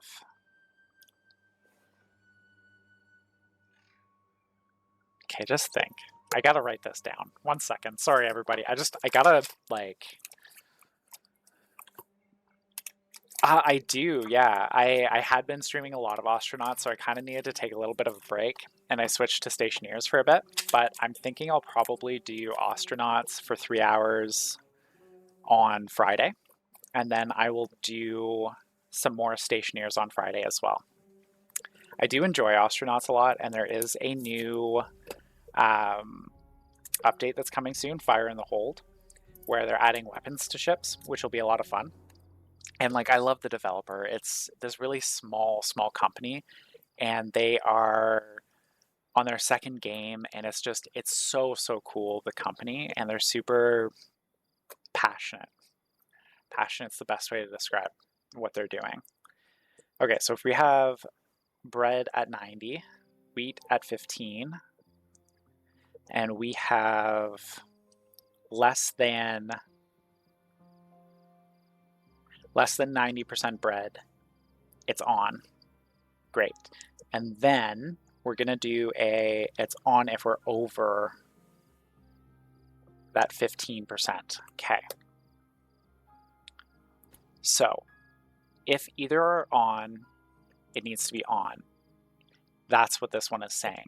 Fantastic. So this one now needs to say, yeah, it's because it's an either or, so it's fine to do either one. Yeah, so that is right. That's it. I'm making it more complicated than it needs to be. Oh, okay. And then our grist mill is going to be automated based off of the fact that we need one more resource counter here. There we go. Fantastic. And this one is going to check for how much wheat flour we have, and this needs to be less than 90. So if we have more than 15% and less than 90,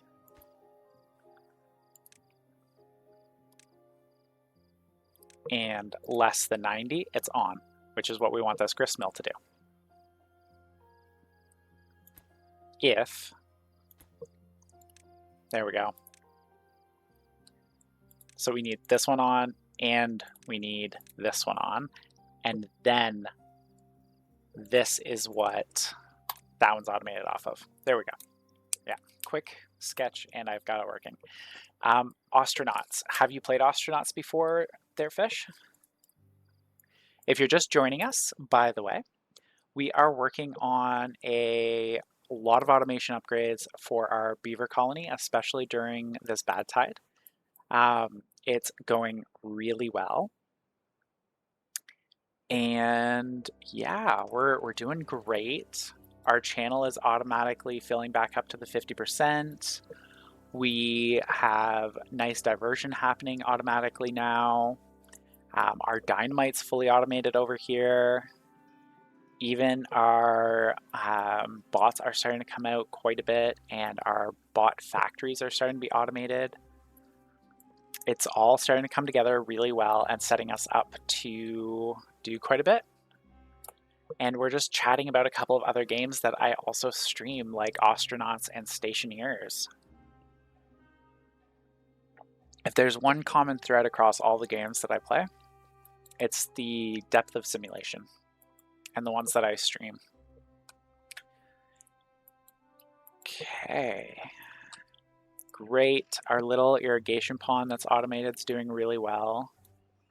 We're just going to flick that tapper shack back on. We are still getting injured beavers because this is not automated fully yet with bots. It's automated to turn on and off. It's just the bots are the issue at the moment. Not having enough. Not having enough and not enough science at the moment. Good, but we are eliminating beavers fairly quickly from our wood industry shops. So that is going fantastic.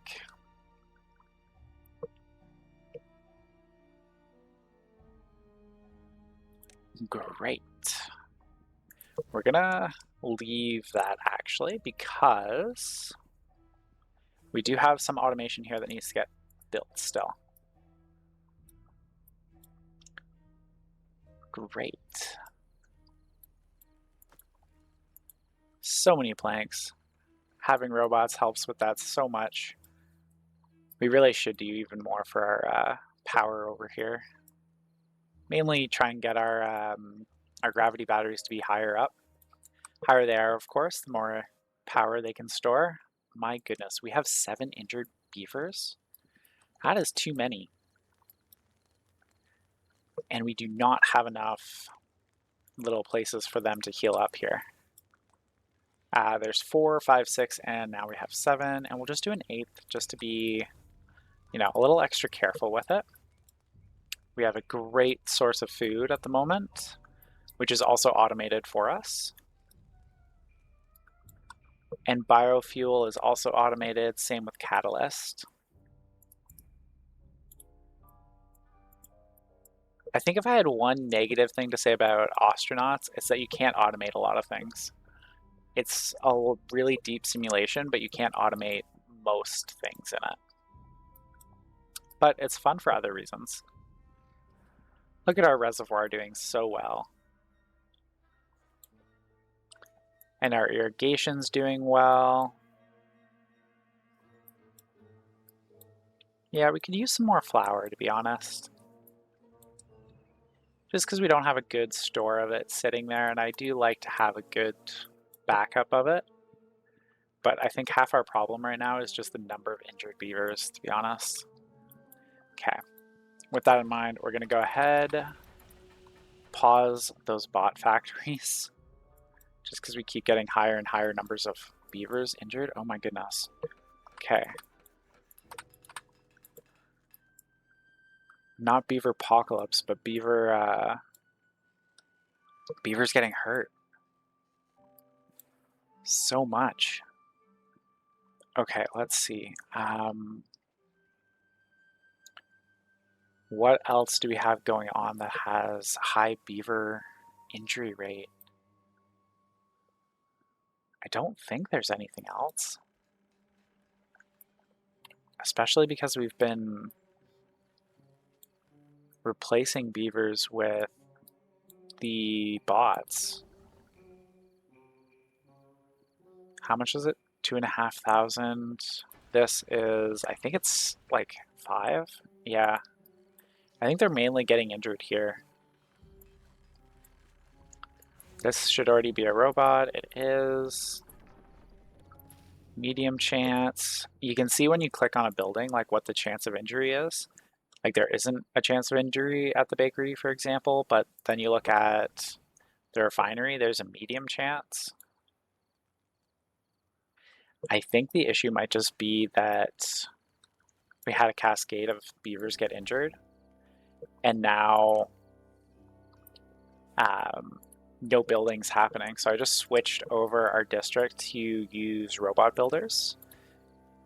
And so that bot will go ahead and take care of building all of these little medical beds for us.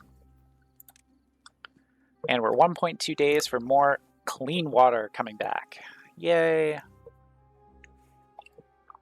I am concerned about my injured beavers though.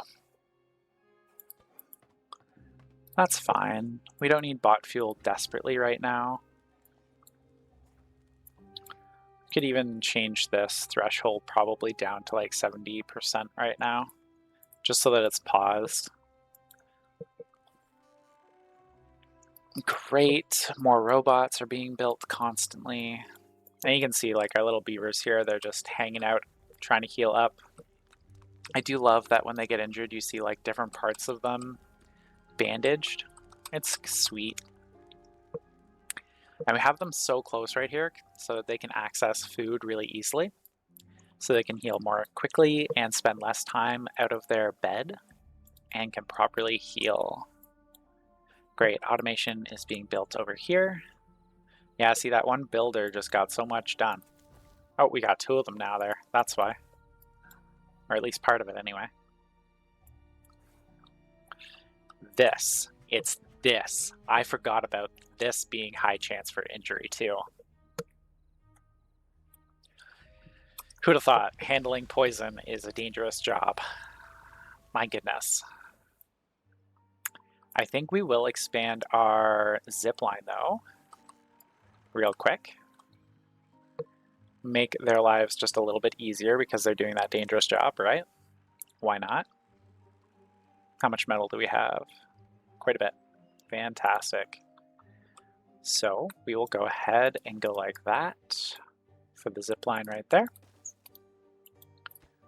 And for anyone who's new to Timberborn, either playing it or watching it, you see that little green circle that appears and disappears depending on where I'm putting this pylon?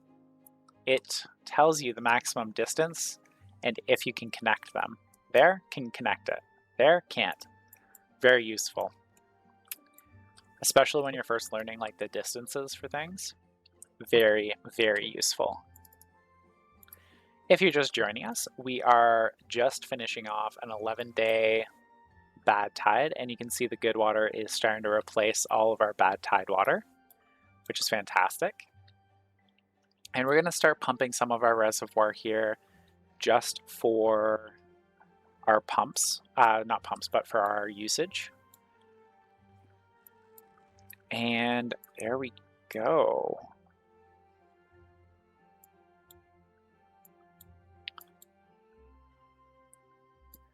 I'm just starting to think about how we're going to automate down here too, because we don't need those closed during temperate season. but we need to wait till we're getting good water flowing all the time first. And I may manually open this. No, this is still manual anyway. I'll manually open this before all of the pollution's gone, all the bad water. That way we start getting some good water flowing, because as it dilutes, the bad water is less and less bad for the beavers. Great. So we're going to add another little automation over here, although we'll probably actually put it here. And that's a relay. That's not what I meant to put down. I needed a resource counter down. What we're going to do with this one is we're going to go with, what do they actually call it? I call it iron sometimes. Sometimes I call it metal blocks. Great. So if we hit a 90% threshold with metal blocks, metal block counter, metal block, very straightforward. This is going to shut off and give us an extra bot to do other things with. And we're going to do the same thing with the lumber mills. Add another resource. You know what? We're going to add two, actually. We should have one for gears and one for planks. There's the gears. Threshold greater than... Where's our 90? You know what? You can be 80. No, 90, because we're still building bots. 90. Gear counter, lumber counter, and then we'll grab a relay. And we will also grab a second resource counter. Cancel lumber counter 90. This one will be our lumber. I know it's called planks. I think of it as lumber for whatever reason. So this one we'll call lumber, and lumber counter 15. So if we have more than 15% lumber, there it is.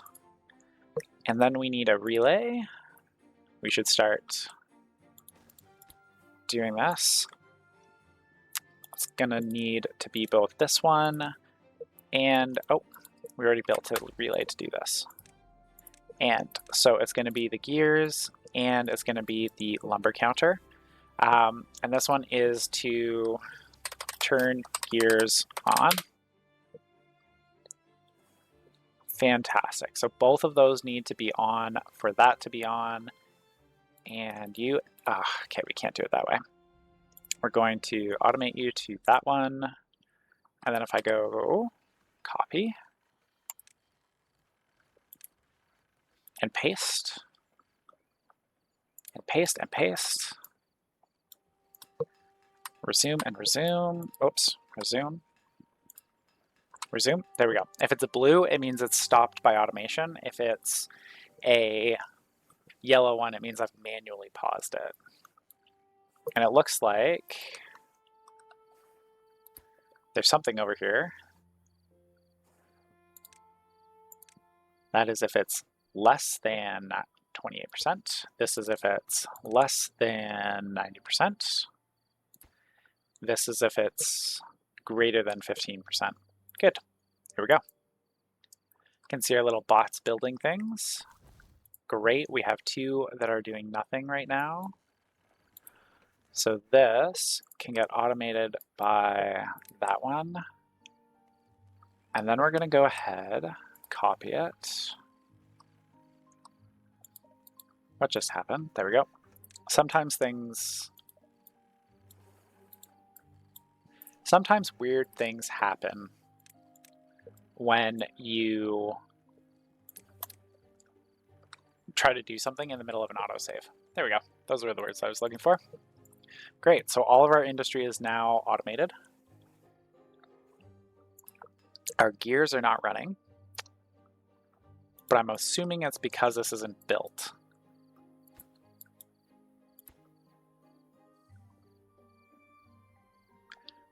The planks, yeah, I'm gonna assume it's because they're not built. Yes, that is exactly what it is. And we're gonna do a slight adjustment as well to priority of work so that 3 of these gear shops have a lower priority than standard. That way the lumber mills should always go first. You know what? No, it doesn't need to be like that because of the way we did the other part of the automation. So just leaving it at normal should be fine. It will use all of our bots up, but that's fine. 6. And how are we doing on bot parts? We're doing fine. They should be continuing to get built. And we'll lose a couple workers from a couple of the robot workers from building to go into the workshops because of our current numbers, which is totally expected. And we have 4 workplaces not being manned by bots currently, which is totally fine. And we are temperate. So I'm going to do a little bit of manual pausing because we really do need to focus on making sure our water collection's happening correctly. And it's not because we do not have enough haulers. You should be prioritized. You can see 2%, 1%. Part of that's the water flow issue. Part of that is because I forgot to open that. That should be off.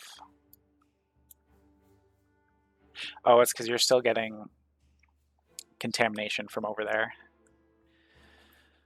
That's fine. We're going to manually turn you like that because I want you to be closed currently.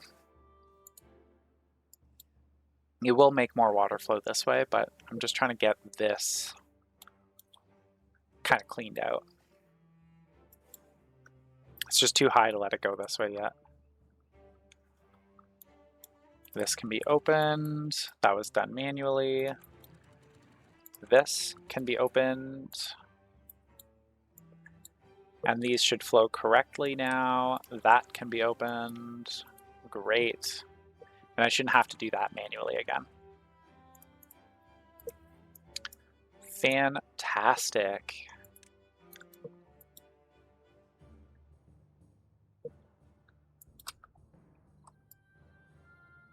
Great, so that is actually low enough that I'd be okay with it.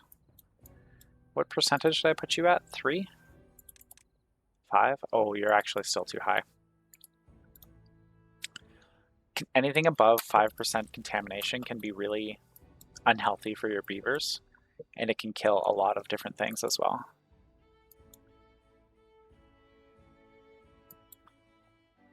There we go. Good on pine resin for the time being. Lots of power. Pause because of how much planks we have in storage, which is a good thing. Gear shops are doing their thing. Our number of injured beavers is coming down, which is fantastic. Why is this paused? I'll bet you I put the direction for that incorrect. If we are greater than, and it should be a less than. There we go. Keep doing that, forgetting to flip those over.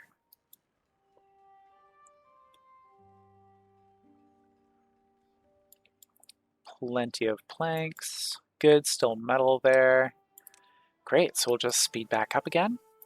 Get a couple more things done. Yeah, we're really flowing now that we've got a bunch of automation.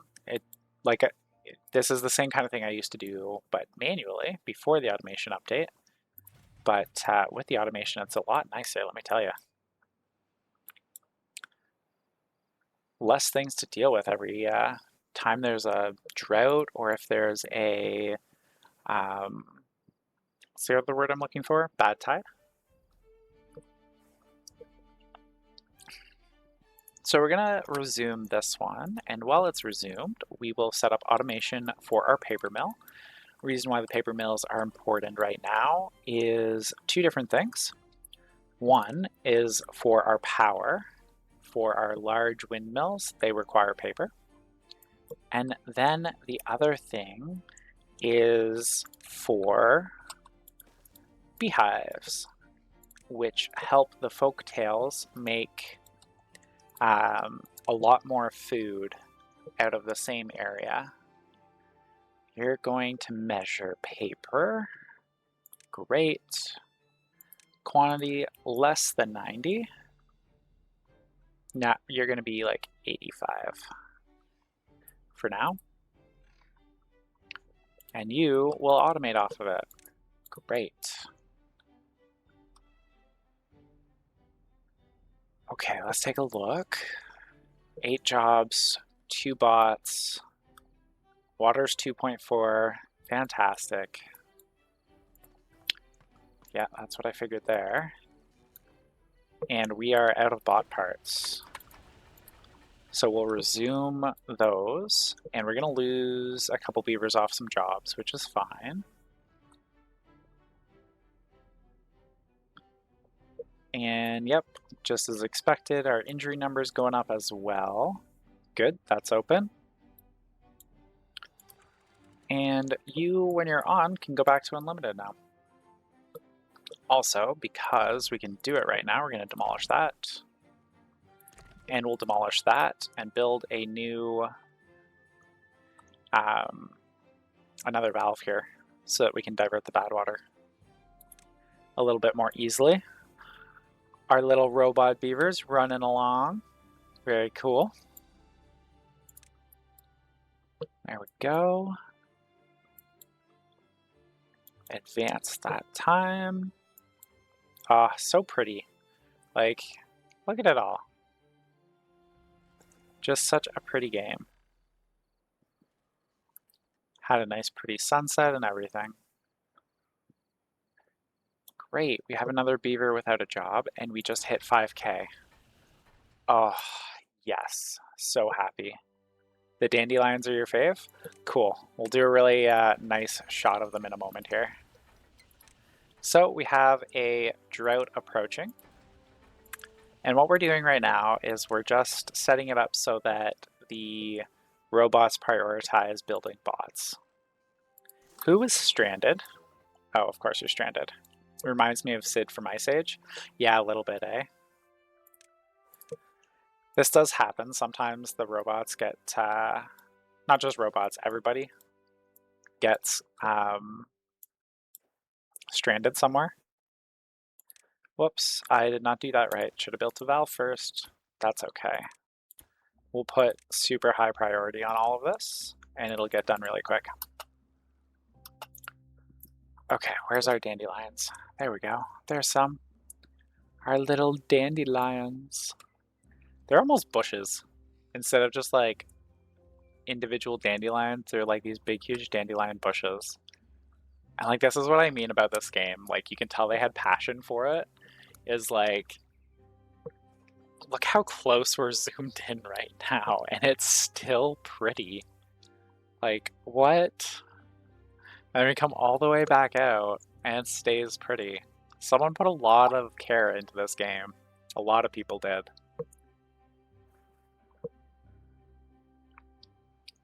How are you still stranded? I didn't expect you to still be stranded.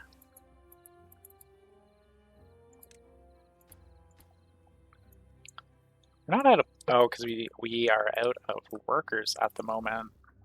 Nope, no we're not. Go build it so that the bot doesn't fall apart. If they stay stranded too long, regular beavers will die, and robots just kind of like stop working. It's very sad. Beavers, when they die, they just like end up like face down in the middle of a pathway. It's very sad. Okay, drought in 1.6 days. One of our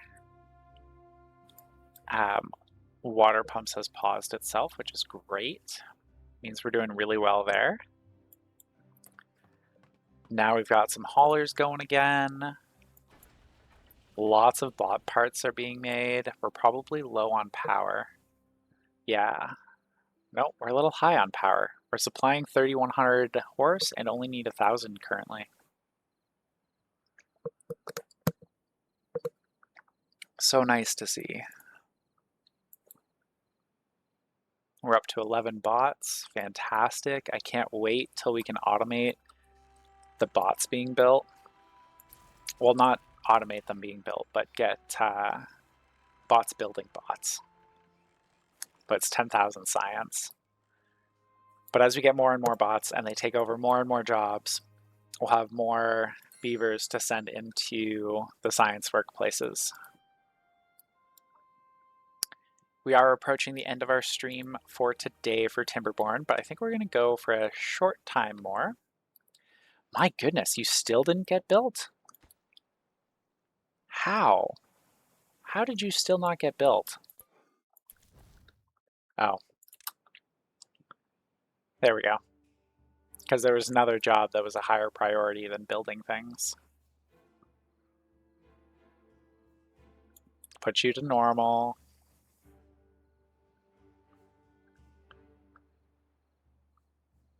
Great. There we go.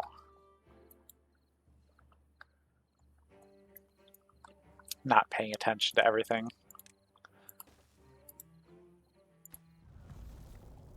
There's our drought, and I forgot to do this because we have so much automation. Normally I put that up nice and early, and I forgot this time. But that's okay. Normally this fills up to 100% before the drought. Oh, this is a short one, 16 days? My goodness, that doesn't even count as a drought at this point. We've weathered 20-day droughts earlier with less resources. This is not bad.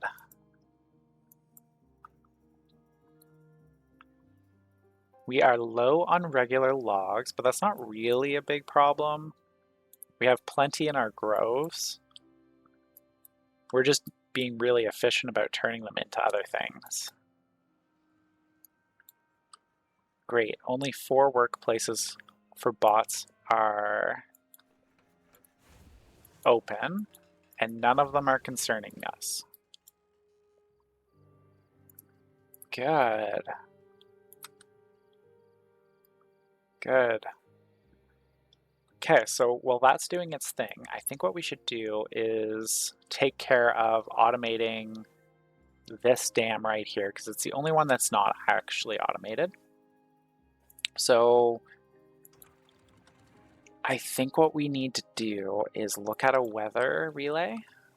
So one of these, yeah, there's an activate early availability to it. So we're gonna put one more weather one right here. There's the weather station, great. This one is gonna be drought, and it'll activate early by, we're gonna start with 6 hours. See if that's enough time to fill the,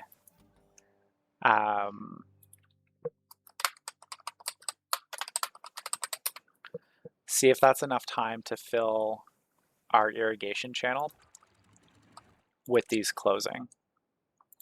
And we actually need one more weather one. So we'll do another one here. There we go. And this one will be bad tide, activate early, 6 hours, and then we need a relay. And it can just go there, and it'll be 4.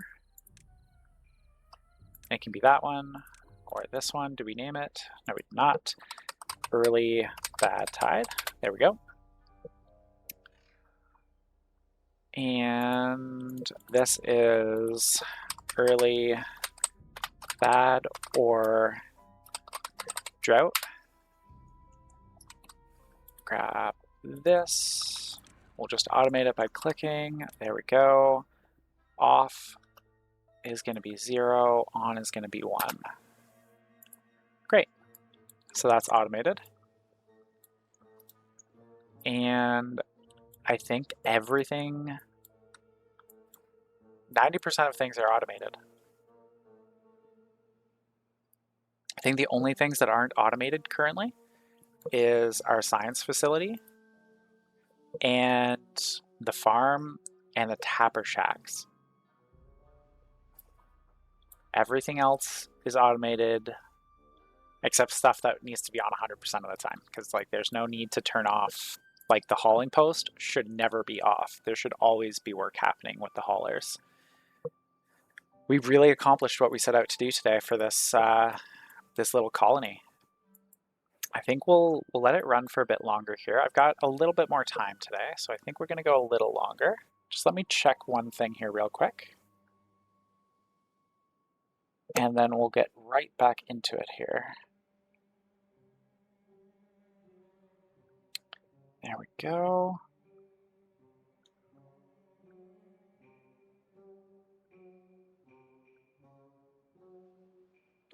Great. Okay. So let's take a look. Our dynamite stores are good, so we're just going to keep this off, I think, until we have enough bots. And we have enough bot science for it, because I don't want our beavers getting hurt again. There's so many beavers that got hurt the last time we had those turned on, and I really don't like them getting like badly hurt. So we're going to leave those off for now. We're not using the dynamite actively. And we'll take a look around, see what our next steps are going to be. We're doing really well with our resources. We still have quite a bit of metal there. I feel like it's the world is our oyster at the moment. We could start thinking about our aquatic plants, or we could start thinking about our next monument. Excuse me. Like we have our little farmer one here, but I think we could do our brazier of bonding. I don't want to use too much science, because I do want to be able to have the bots self-replicate. You can see how much quicker the bots really are. Like these were barely getting filled earlier, and now the bot storage parts are full. So what we'll do in that case is add a second assembler. I think that's our best bet here. So we'll go ahead, add a second assembler. And for anyone who's not super familiar, by the way, with Timberborn, this is a very flat colony because we have the space, but you can go up very, very, very high. Like if we're looking at it like this, these buildings could go up to like here. It's absolutely crazy how vertical you can go in this, and I love it. And then you can go down as well.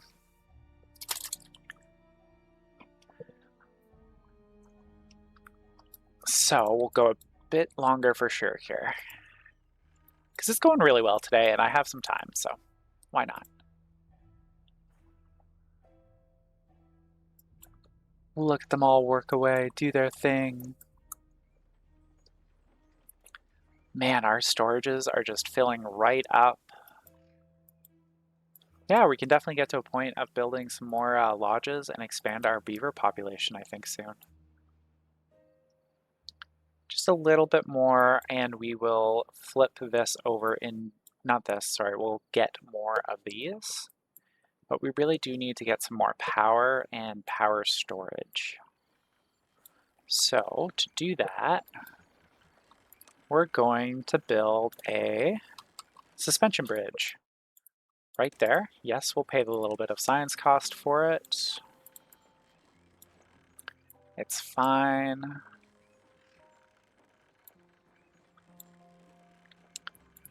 We will grab platforms as well, because what we're going to do is start really looking at how we're going to do some real terraforming here. Yeah, so I know we just built that suspension bridge, but we're actually going to start our first major terraforming project. We're going to make a straight channel all the way along here. And it's going to only be 3 wide instead of this 5. And we'll do it on the side away from where this is. And we'll cut it through like that. And to do that, we're going to need to grab some landscaping. We're going to grab a dirt excavator. And they are going to get set up right. Ideally, if there's space to do it. Yeah, it can't be in the water to be set up. That's fine. So it's going to get set up right here. Because we want to keep the dirt close by because we're going to use it really close by. Yes, there we go. So you can see it has to be elevated. So we'll go ahead, build that, go like this. And then we will grab a storage, an underground pile. This is going to be for dirt because we're going to use a lot of explosives and we're going to use a lot of terrain blocks. And this will give us our terrain blocks. But we're going to get started. Nah, we're going to do it just terrain blocks this time. I've done it where we use a lot of logs, but I want to use terrain this time and save our wood for other things, because if we start doing mega structures with wood, then you run out of resources when you really need them for other things. So we'll go ahead, we'll put a windmill there, and that will power that pretty much alone most of the time, and it's not like we're in a huge rush for it, so that'll work. And now we'll look at it and we'll figure out exactly how we're going to do this. So we'll grab landscaping. I know I said I don't really want to use too much research, but this is the kind of thing that getting it started now works way better than waiting till later. And we have 2 more bots that are available. So we will, how expensive is this? Quite. And we don't need more dynamite yet. So we have more bots available. Where are we going to put them? 750, 750. Okay, that's fine. These bots will go where? Here. There we go. We'll unlock water. This will make us get water a lot faster because of course they're working 24 hours a day instead of the 16 that we currently have set up. This lumberjack spot can get switched over to a bot. This forester will cost us, and it's not worth it right now. That will cost, that's already done. We'll probably do the haulers soon enough. That's not researched. Great, this is a good problem to have. Too many robots to do something is a good thing. Not a bad thing. And you are waiting on materials. You need a crap ton of treated planks. I forgot how many treated planks that needs. So this, we're going to switch it over to a percentage. And the percentage is going to be very high. Nope, there we go, less than 90. But again, this can take some time to build. It's not critical to be done right away.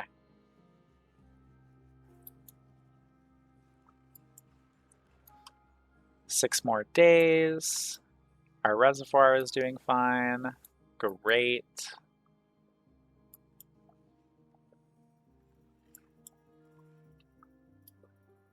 Good. Definitely need to have some more tea though.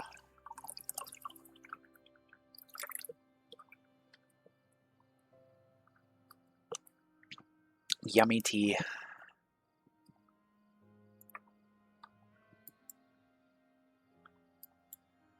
All right. Such a peaceful game. This is why I think it's relaxing. Because, like, yeah, you have these moments of, like, do all of this, and then you can just, like, sit back and watch the beavers do their thing, and it's just lovely. Love it. Okay, so that's 250 to unlock. Yeah, I think that's what we're gonna do. We're gonna build another science. Another little science lab. So if we go like this, and we'll put the observatory right here and start doing a little bit of verticality.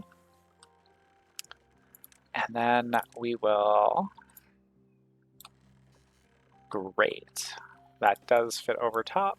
So we'll go like this, grab the one size platform, and we'll just do a nice little straight staircase. And that'll get us some beavers into doing some more research. And we still have 3 robots not doing anything, but that's mostly because we just don't have more for them to do at the moment. But once we get up to like 4 or 5, we'll actually switch the haulers over to robots.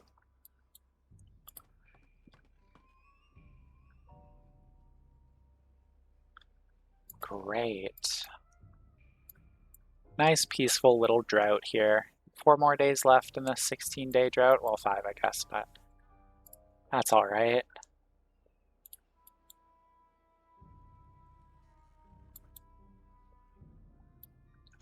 Look at them all do their thing. So cute. Love watching the observatory go too. It's neat. How are we doing for power most of the time? We're a little low. Okay, that's fine. Can't get to that one easily. So what we'll do is we will demolish, and then we'll do a large turbine. I really wish you could just upgrade things in this, but you really can't. You have to demolish and rebuild like that. That one we're going to leave for now because we're going to likely have to redo all of this space anyway. Great, so let's take a look. That'll help with the power, not fully, but it does help. And we should expand power. Let's see where to put our next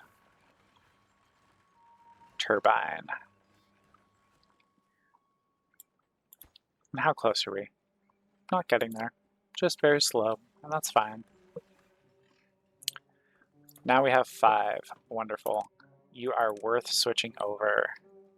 And now we have 3 beavers with no job. Great. I'm okay with that. I'm okay having beavers that aren't working. It'll help go towards our wellness score, which makes them, the ones that are working, work faster. Oh, look at that. We have so much maple syrup. Why are you not working? Cata. Okay. Catalyst. If we are less than 90, another little mistake there. Had it in the wrong direction again. Forgot to switch it when I built it. There we go. Catalyst is good for the robots, makes them work faster. Great.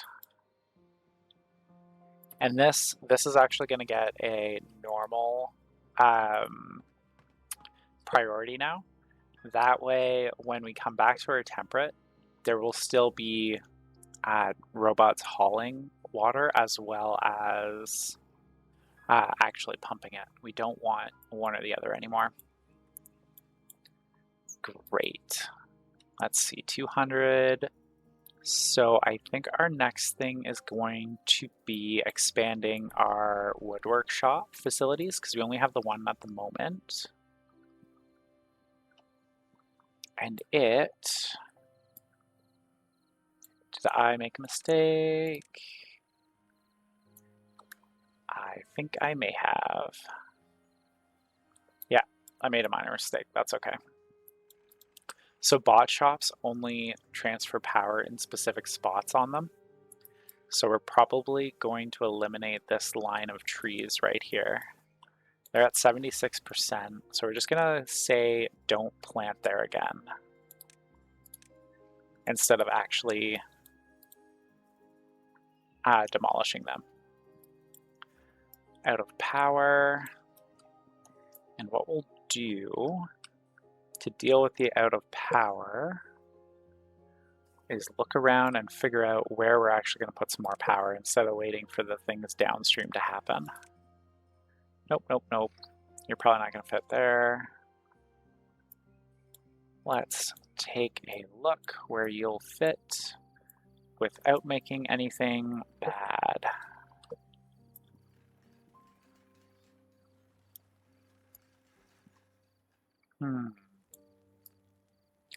Nowhere easy right now. So be it. What we'll do then is something a little funky. We'll do a vertical. You won't fit there, that's fine. We'll do another vertical there. Whoops, that path isn't supposed to be like that. And then we will add a turbine right there. Won't be able to put one there, of course. No, don't build that turbine. There we go. That goes there.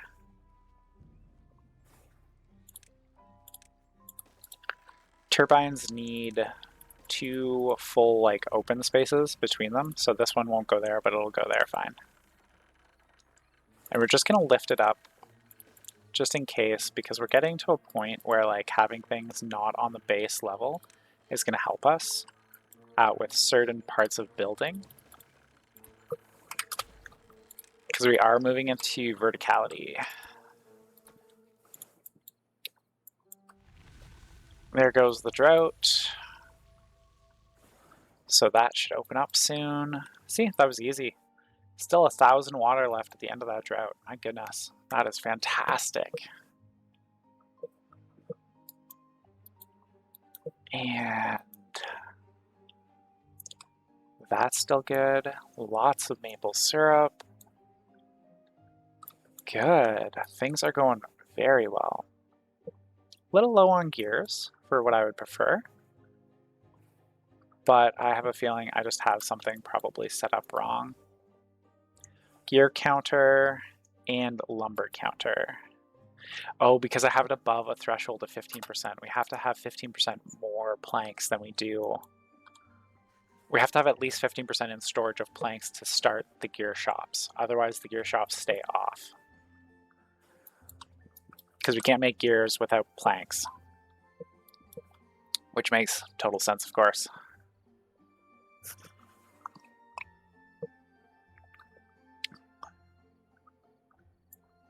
There we go. First day of cycle 15. Oh my gosh, what? That should be off.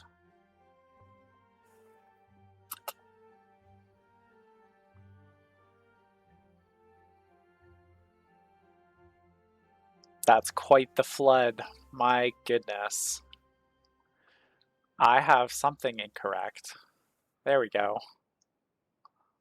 Some part of automation is incorrect. You're getting based off of water measure. You shouldn't be based off of water measure. That would explain it. It should be based off of that one. I picked the wrong relay. There we go.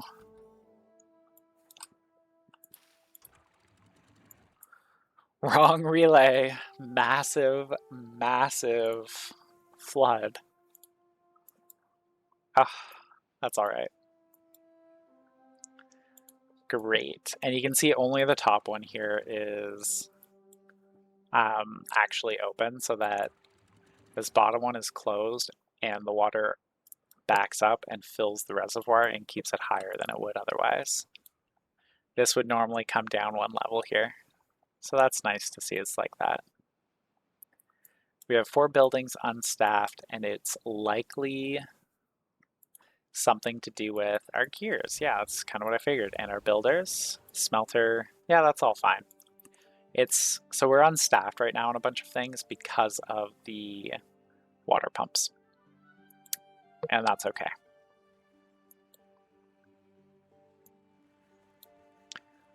Great, and our haulers are doing their thing.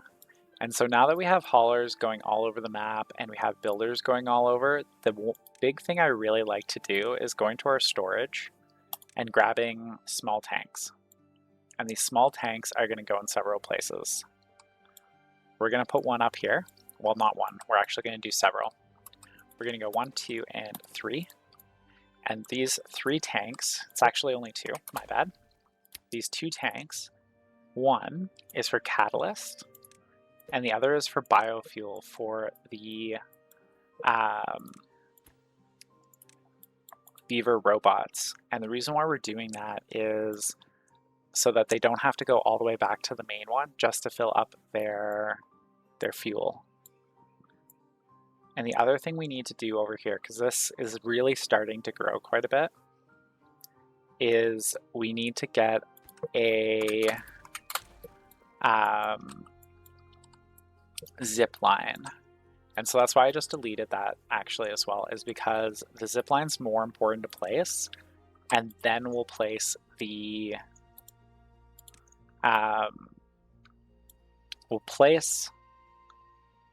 biofuel and catalyst afterwards. Great. So we can get into here, and we're just looking to see like sight lines of these. These eventually will go. All of these, as we go up, will go, but in the meantime, they're very important to actually have. So what we'll do is we'll put a zip line right here, and then we'll put a path like this for now. It's not likely to stay like this. A lot of this is just your buildings. Same as I say in my other streams. It's the same idea. You need to get to a point where you have enough of things to be able to build a proper base fully. And we'll put our... No, those don't need to be there. So this gets a connection to here. And then we'll come over here. We'll look where that is. And it's going to come in right here. There we go. It's on our pathways. A zipline station can go right there. And we're going to switch these builders back to regular beavers because we do have enough regular beavers right now. And this should be close enough. It is. Great. And then we will put... No, those are close enough. These two are close enough to each other not to worry about connecting them directly, but we will do this. 1, 2, and so that'll be biofuel, that'll be catalyst, and we'll set it to obtain. That way they're only ever filled. Temporary unless it works. Yeah, that's fair. Temporary until it's permanent. And then we'll do the same sort of thing over here. We're going to get a pathway, and we're going to send it this way. And then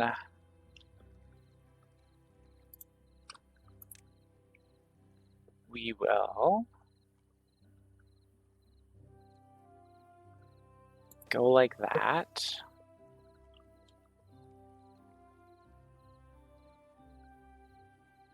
Like that. I'm thinking about how our staircase is going to go. Are we going to do a spiral already, or are we going to keep it regular? It's only 350. We're going to do a spiral. So we'll reverse the spiral, though, because we need it going that way to get up there. Great. And then we'll put another one. Like, no.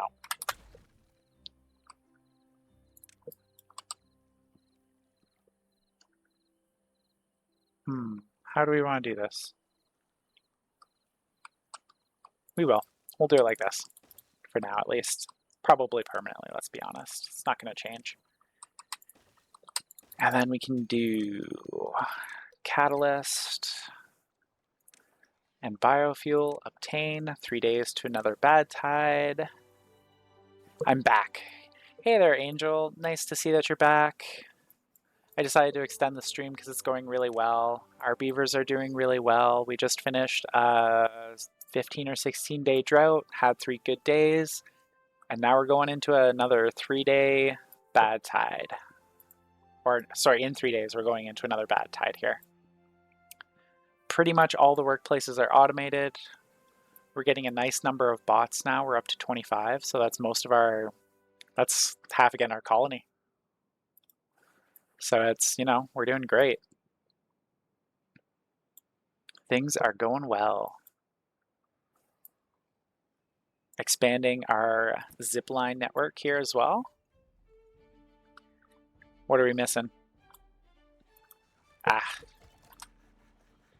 Resume our tapper's shack. This actually needs some importance here. Go and work in the tapper's shack, please. There, somebody. There we go.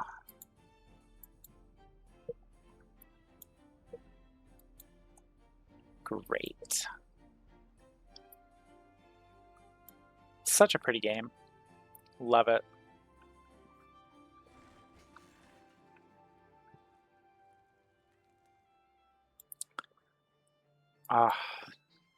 It's also relaxing. That's the other thing I find. Like, it's just, it's such a, like,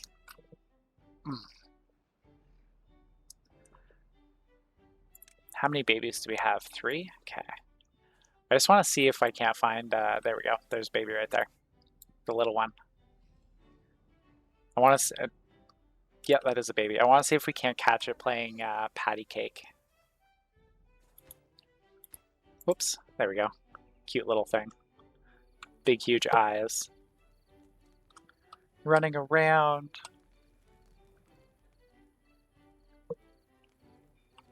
Look at the little thing go.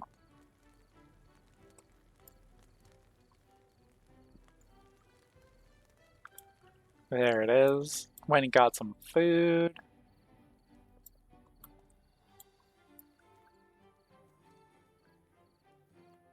There it goes. It's playing patty cake with itself. Ugh. I don't know if you saw it, but it was playing patty cake. One beaver dies, the whole colony collapses, just Timberborn things. Oh no, is that what happened in your colony?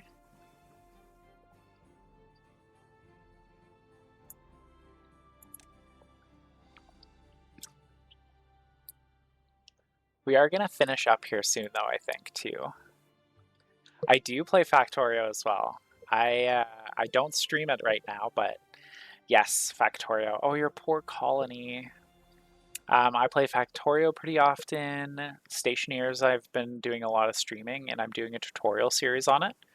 And then there's Astronauts as well that I play quite a bit and stream a bit of.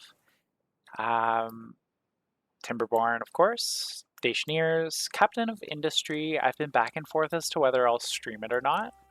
But pretty much if it's an automation game, there's a good chance I have at least been curious about it.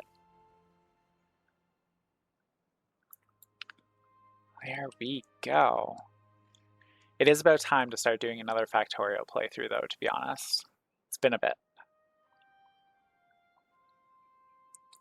Okay, we'll see how well this works because we have an automation set up for 6 hours in front of the bad tide hitting for this dam right here to close itself. I have a feeling we'll probably need to do some manual. It's either going to overflow or not be enough. But looking at it, I'll suspect it's overflow. But we'll see. And I do have ideas on how we can automate that in the future too, so that even if it does overflow, we don't have like a really bad flood like we did earlier. Okay, so you just hate having free time. That game is a black hole. You start playing suddenly and it's 3 a.m. and you've rebuilt your whole factory 3 times. Yeah, that's true. I don't do free time very easily. Just not a thing I do very well. Satisfactory is another really good one too if you like Factorio and or Timberborn. What else is really good? Dyson Sphere. Dyson Sphere is another one. All games where you tear down everything and restart because there's a better way to do it. It's like stationaries. I can get a really basic station set up in about 10 minutes. I wasn't expecting personal attacks today, but here we are. Yeah, I feel that, fish. I feel that. Yeah, my partner's like, you're not good at free time sometimes. We'll see if she hops into the chat here and says something after I say that. I don't sit still very well. And I like my mind being busy with something that's like complex a lot of the time.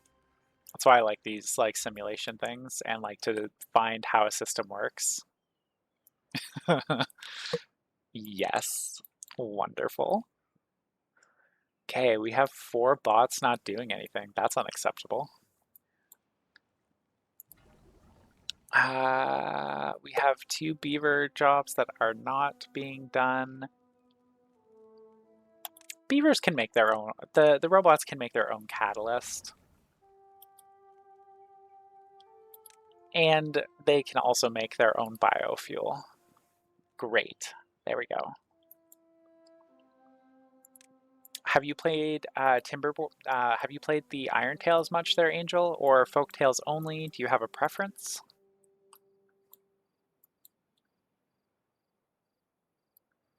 And actually, other thing too, were you asking about Factorio just because you think it's something I would have enjoyed because of Timberborn, or was there something else there too? Yeah, see, flood. Flood 6 hours is too much in advance to close that.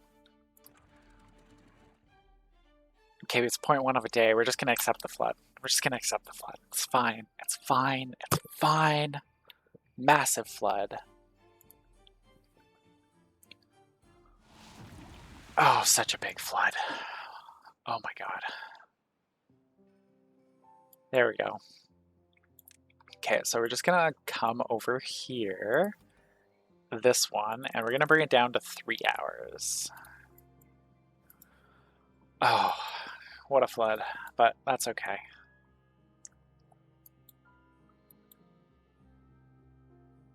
"10-day drought." Not 10-day drought, my bad. 10-day bad tide. That's not terrible, it's just not great.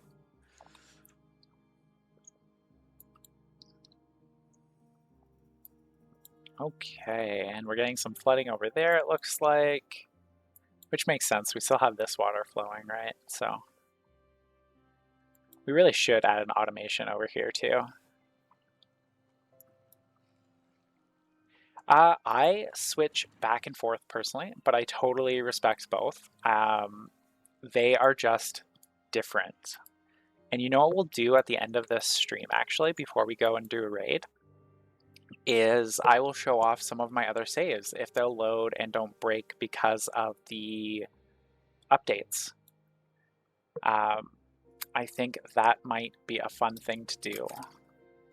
Just one moment.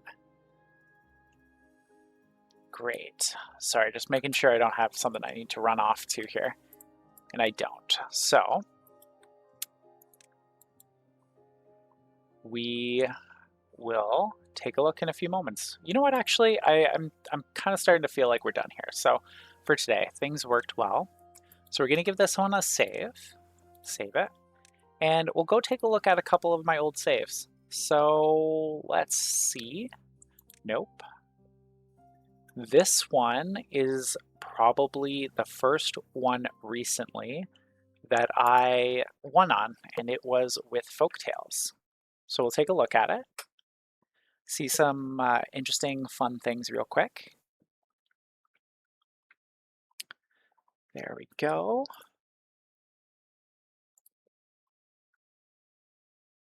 And we'll just load a couple of different saves here, see if they'll load up for us. Okay, so you're out here bilingual and beaver factions. Yeah, yep, definitely. Thank you for the respect on it. And there's a mod called Ember Tails or Ember Fur or something, and I've played around with them a little bit, and they're really fun. So just a rundown, this is what it looks like when you launch the, yeah, it might be Ember Tails. It's a mod. It adds it, and they really don't like getting wet. It's really interesting. It changes the whole dynamic of the game. So this is the first Folktales I've won recently-ish, like within the last 3 months kind of thing. And this is what it looks like when you launch the Wonder, which is this right here. The Earthroot Cultivator, so it's launching all these seeds. So we'll just take a look at this colony. It's a pretty successful one. We are up to, you can see over here, 290 beavers and 141 bots. So we'll take a look around at it. There's some major structures that have been built and whatnot here. So we have a little district over here. I don't remember this one very much at all, so we're kind of doing it together here, seeing what's here. Oh, I was playing with new districts. That's what happened. I was just setting up all of the storage for a new district. And then you can see the beehives and some food, some groves, more food, groves, recreational buildings. I've got this sliced off for bad tides, capped that one. We've got a mine over here, lots of zip lines. You can see them crisscrossing everywhere. Kind of have a zip line changing station here. And this is what I was talking about with the verticality, right? Like you can really see it here on this one because this one's so much further along.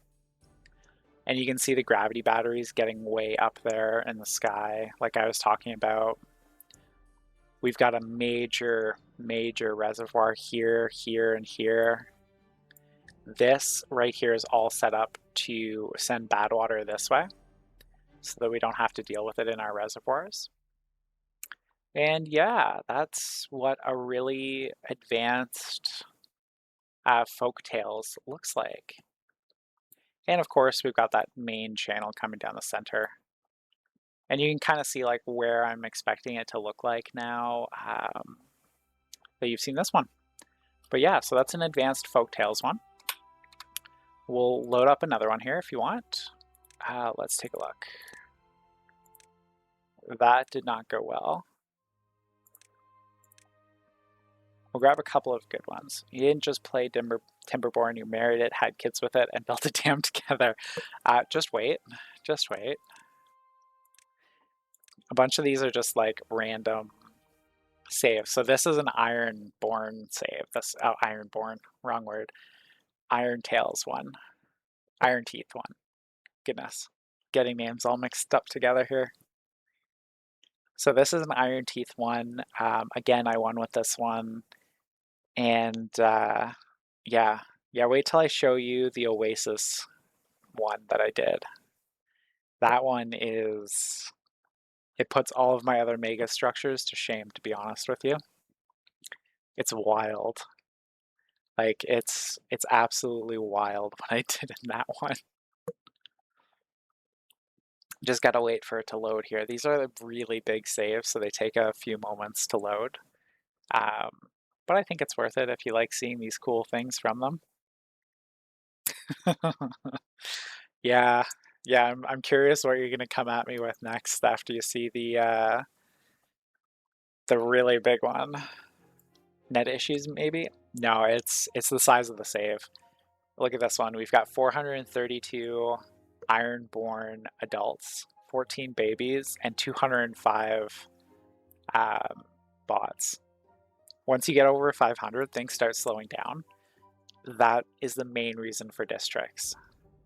So Iron Teeth is a little different looking, you can already tell. It's a little bit of a different texture pack, and you have these here, which are steam engines. They do not have big pumps. They only have these little ones.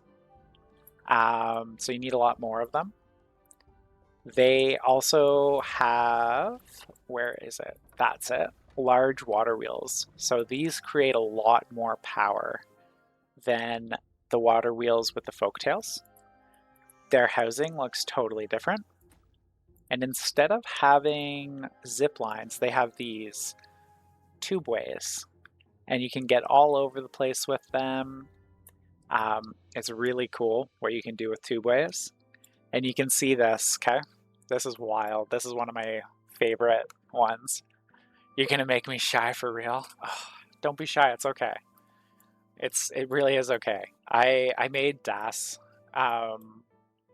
question himself yesterday.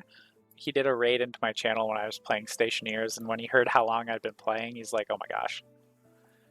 And so you can see the reservoir is way more advanced in this one for up here. And did we set that up yet? No, we haven't set that up yet. On one of my saves, and it is this one. It is this one. So you see how this is underground right here? There's a tunnel here. So what happens is when the bad tide comes, it shunts it all underground, and it does the same thing over here somewhere. That's where it is. It's right there. And you don't get any bad water into your reservoir, and you get to just keep your big, huge, massive reservoir of water all through the bad tide. Let's see what else is going on this one. This is an Ironborn one. So this is a main channel of power of water reels. This is coffee, because they have coffee plants for the Iron Teeth. What else? The way they do storage is a little different. This is what I was talking about with verticality. You can really see it shown off in this one. And we're going to, and this is the same map, by the way, as the Folktales one you've seen. We will go down like this on this one, just so you can see a bit. That's the other thing too, by the way, is their food, totally different look, different buildings for it. This is a power line. Basically what happens is the water comes down, fills this up, and the power from it powers these pumps and sends water back up all the way to the top, and then it circles around again. Additionally, this water, you can see we have vertical farming going on here as well, which I think is super cool. And then you can see the beaver sitting around here with tattoos on their tail, because the Iron Teeth can get tattoos, which I think is super neat. And then they have like vertical hydroponics. And these are breeding pods. So the advanced ones just pop out babies fully ready to work instead of being babies. And then you have the baby pods, which are these purple ones here. This is the Iron Teeth Wonder. It's an earth repopulator, and it sends out teams of beavers out into the wilderness to go and populate a new place. So that's Iron Teeth. And we will just kind of go down through the verticality here. You can see the industry's wild here. And it even replaced part of the water here. And that's why so much of it's going through this way. It's because that pond got replaced. But yeah, that is a really good Iron Teeth save. And you can see like this, I keep it full as well. Bad water goes that way. Yeah, pretty cool map. Let's see. That was a test one. This one looks like it is Oasis with folk tales again. And we'll pull this one up. So this is a different map now, and then I have another Folktales one to show you on another map as well if you want to stick around and see it. These are ones that I didn't stream at all, so there's no recording out there, nothing. But, oh, thank you. Thank you. I think in systems. It's the way my brain works is in how different systems interact and how to get them to do different things. Why? Why what? Okay, so this is Folktales, Oasis. And so Oasis, if you don't know, oh, why you didn't have any recordings? I've only been streaming for 3 weeks. Yeah, I didn't even start recording anything until 3 weeks ago for the first time. And yeah, this is the most recording of these that I have is right now. So this is Oasis, and if you don't know, you only have one good water source. It's right here. It's bad water right now because it's a bad water cycle. And then you get these little aquifers to pump additional water, which I think there's one buried right here. Where is it? Yep, there it is. It's this yellow thing here. So it pulls water up from the ground and keeps things hydrated, but it doesn't do it during bad tide or during droughts. The other thing is on this map, you can see there's contamination right here. Behind it is bad water pipes that during bad water tides poison everything. You can post them as well if you have people would love them. Yeah, I think you're right. I should do a walkthrough, show off everything in them. This one especially, because I'll show you some like really big mega projects in here. So this is the main grove for growing trees. There's some over here.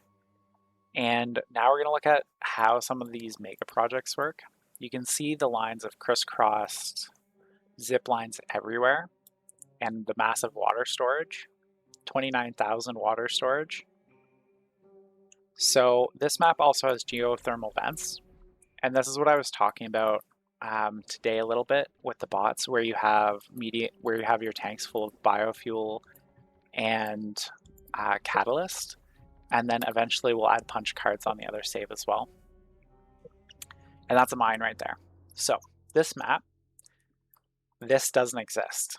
I built all of this, all of it with terrain, and it is full of water. Let's go inside. Oh, it's not right now because we're on a bad tide, but that's okay. There we go. It is full of water. Got to get it to clip right for us. There we go. You can see it's full of water. So all of this is full of water.